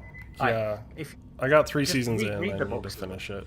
Oh, I'd finish that off, man. The books are brilliant. I've really enjoyed the books. I've finished the series, and I've picked up their next thing that they've done, but I haven't started it yet. Don't they have a video game coming out too? They did a Telltale one. Yeah, it's not that. There's a new one. There is new. It's more photorealistic, and I don't know how much is it like an RPG or is it just simplistic combat, but there is some universe elements in it. I think people are hyping it up. I don't know the details of it, so I might be interested in that eventually as well. I've recently binge watched from the start to finish The Walking Dead. I've heard. I mean, I wouldn't know it was in the zeitgeist, like for a long time. It's been out of it, yeah. Yeah, and I have never watched it previously, but I was like, yeah, let's do it. I stumbled upon somebody's like review of the first episode, and I was like, ooh, that's interesting, and I went into it. I cannot express to you how much I fell in love with that goddamn show. The first seasons are really great. It. Yeah. I adored it all the way through. So you've watched the whole thing? The whole 11 seasons, and I am going to have to take on the spin-offs. I don't know what is it that they're doing there, but it's so addicting. I kind of stopped when most people stopped at that one bit, but before that, the show felt like I loved it the first few seasons, but then the show really felt to me like it was spinning its wheels, and we were ending up at the same situation cycle, like again and again and again, where they would be on the road for a bit, they'd find this town, not everything is as it seems in the town has a dark secret, and then it comes to a boiling point, and it just seemed like they were kind of doing that rinse and repeat. Like, my favorite episode of The Walking Dead will always be that the one where they find the CDC facility in season 1, because it felt like they were actually like learning something and making some progress, and it was a different kind of environment than they were used to. Now, I have been intrigued by some of the spin-off ones. I started watching Fear the Walking Dead, and just it being in LA was a much different vibe, so I thought that was kind of cool. I know they did another one where so many. Where it's like Rick and Michonne, right? And he's gotten to some new city. Don't tell me, don't spoil. Okay, sorry. I haven't seen it, so I don't know anything beyond just the trailer. Sarah says it's really good, is what she's said in the comments. Definitely recommends it. And then there's the one that's in New York City, I think. which is Dead City, right? I think that's what it's called. I think that's the there newest is one one. called Dead City. Yeah. Oh. So I never got past season 3 of Walking Dead. I will say it peaks like halfway through, but I don't know. I still liked it. It was very repetitive in some aspects, but I was always kind of like, let's meet these new characters. Let's see what's the big bad secret. Let's see how the drama will fold out, etc. I don't know. I just kind of got into the characters. No, fair play to you, mate. I think for a long time, that was kind of like how many of us imagined maybe an Alien series be. Yes. While the whole time it was going on, I was kind of thinking, imagine if like actually an alien Earth war thing kind of happened, and of course it would be different because you can have mass numbers and slow zombie type things, but like generally a post-apocalyptic society trying to find its way, and then having these unnatural enemies just come at you in unexpected times and constantly pushing you to the brink. Like, as a basis, it did make me want to one day see something like that, though I don't know how plausible that will ever be. That is another period of the lore that hasn't been properly exploited. Absolutely. You know, that whole... I think I said it when we were doing the Deadliest Species episode. It was like, how awesome would a AVP comic set during the Earth War be? You know, where Predator comes to Earth. Like seeing a citywide outbreak, you mean? Yes, just there to hunt covertly and, you know, cause some mischief. And like, I think that'd be a great sort of setting for RPG scenarios, for short stories, for short comics, stuff like that. Absolutely. Yeah, because I think that both of the settings aren't explored there. Neither the fall, that it's literally so quick, and you can do a whole detailed arc about how things fell. But at the same time, the post-apocalyptic side, how things survived, how people made it until things get fixed, or if you retcon that, which would be better. But there's so much that could be done in such a setting. Like the amount of drama and the personal tales, while seeing the aliens actually be threatening and win and do something like of note, instead of just being limited to a little location. Like, to see why we shouldn't let that happen. Mike's Monster says, gotta head out for the afternoon. Have a good rest of the day, y'all. Thanks for joining us, Mike. Look forward to seeing you in person later this week. Yeah, we'll be finishing after this cutscene. A couple of the things Mike said earlier that I wanted to read. Each new trailer of Fantastic Four is making it look more and more like a typical Marvel movie, which I've lost all interest for in recent years. It just looks like the same old thing. There's a lot going on in Superman, but it was a total breath of fresh air in superhero movies. Our friend Trevor Newland is stealing the show in Superman with his Mr. Handsome role. It was fun seeing the movie. Somebody mentioned earlier in there, and I want to bring that up because, yes, I love that in the film. Yeah, that's been kind of the theme of the film. That's, I don't know, causing a bit of a cultural stir.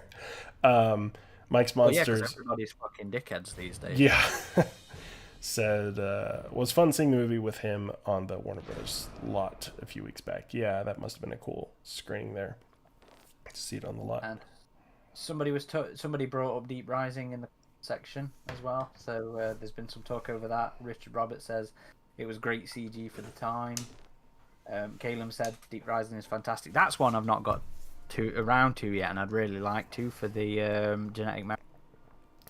Yeah, one of my friends, and I agree that would be a good one.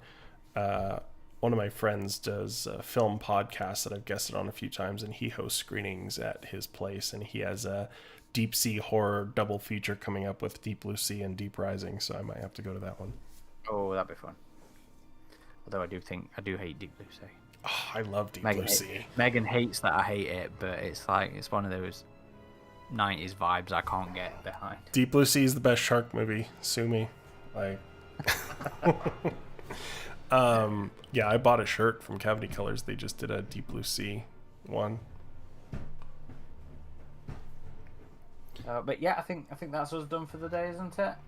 Yep. So thank you for joining us, everybody. Really appreciate you coming and hanging out on our usual Sunday video game live streams. I will be in Los Angeles next Sunday. Aaron, are you going to be streaming? Yeah, I will stream some more of that Aliens, not Eradication. Yeah, is it? No, it is Aliens Eradication. Yeah, I will stream some more of Aliens Eradication Total Conversion that I'm playing. I think I'm on the final stretch of my campaign as a Weyland-Yutani commando that has just been backstabbed to my surprise. Given everything. Yep. But yeah, you'll be at San Diego Comic-Con, so that means I'll spend Saturday glued to my screen waiting for your bullet points to come through for me to type up and do a news post on. I'm scared of how busy it's going to be. Mate, you need to be sat there with your iPad on your lap connected to the Wi-Fi with our chat up, so you're just quickly sending me shit. Yeah. Get it recorded as well, if you're allowed. And then what, you're going to be doing a quick episode review of the pilot as well? If there's no embargo, I assume there probably wouldn't be. There won't be an embargo on a thing like that. Yeah. And then no, I can't talk about it. I was doing. That's that. So I'll be streaming Sunday. Adam will be busy, but we'll be covering it next to Adam and the power of communication. So yeah, be sure to join us on our website or on all the social media channels we are on. We're pretty much on all of them to keep updated.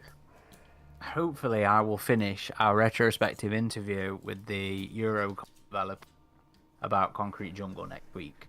I am over halfway done with that now, but last week I was unfortunately on training, so I didn't get stuff done, and the week before I was motivationally challenged, I ain't gonna lie. Yeah, it happens more often than not these days. But it is the next episode coming up. We've got 2 episodes recorded as well, including an interview with the team behind Bad Blood, the comic. And we've also done a review episode, Predator versus Black Panther.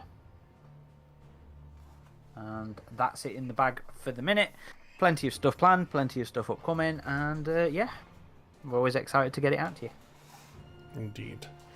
And again, big thank you to our Patreon supporters. I know I've talked about a pin for a long time, but I've just been communicating with an artist about that. We've been going through some designs, so we are working on an exclusive pin for our Patreon supporters that I am excited about. So look forward to that coming here in a bit. Indeed. So we'll be communicating with the Patreons when that's ready and good to go, so we can get those sent out. And yeah, I think that's everything. So keep an eye out on avpgalaxy.net over there. Well, over forever for your Alien and Predator news. next week specifically. Yeah. All right, everybody. Take care and enjoy the rest of your Sunday.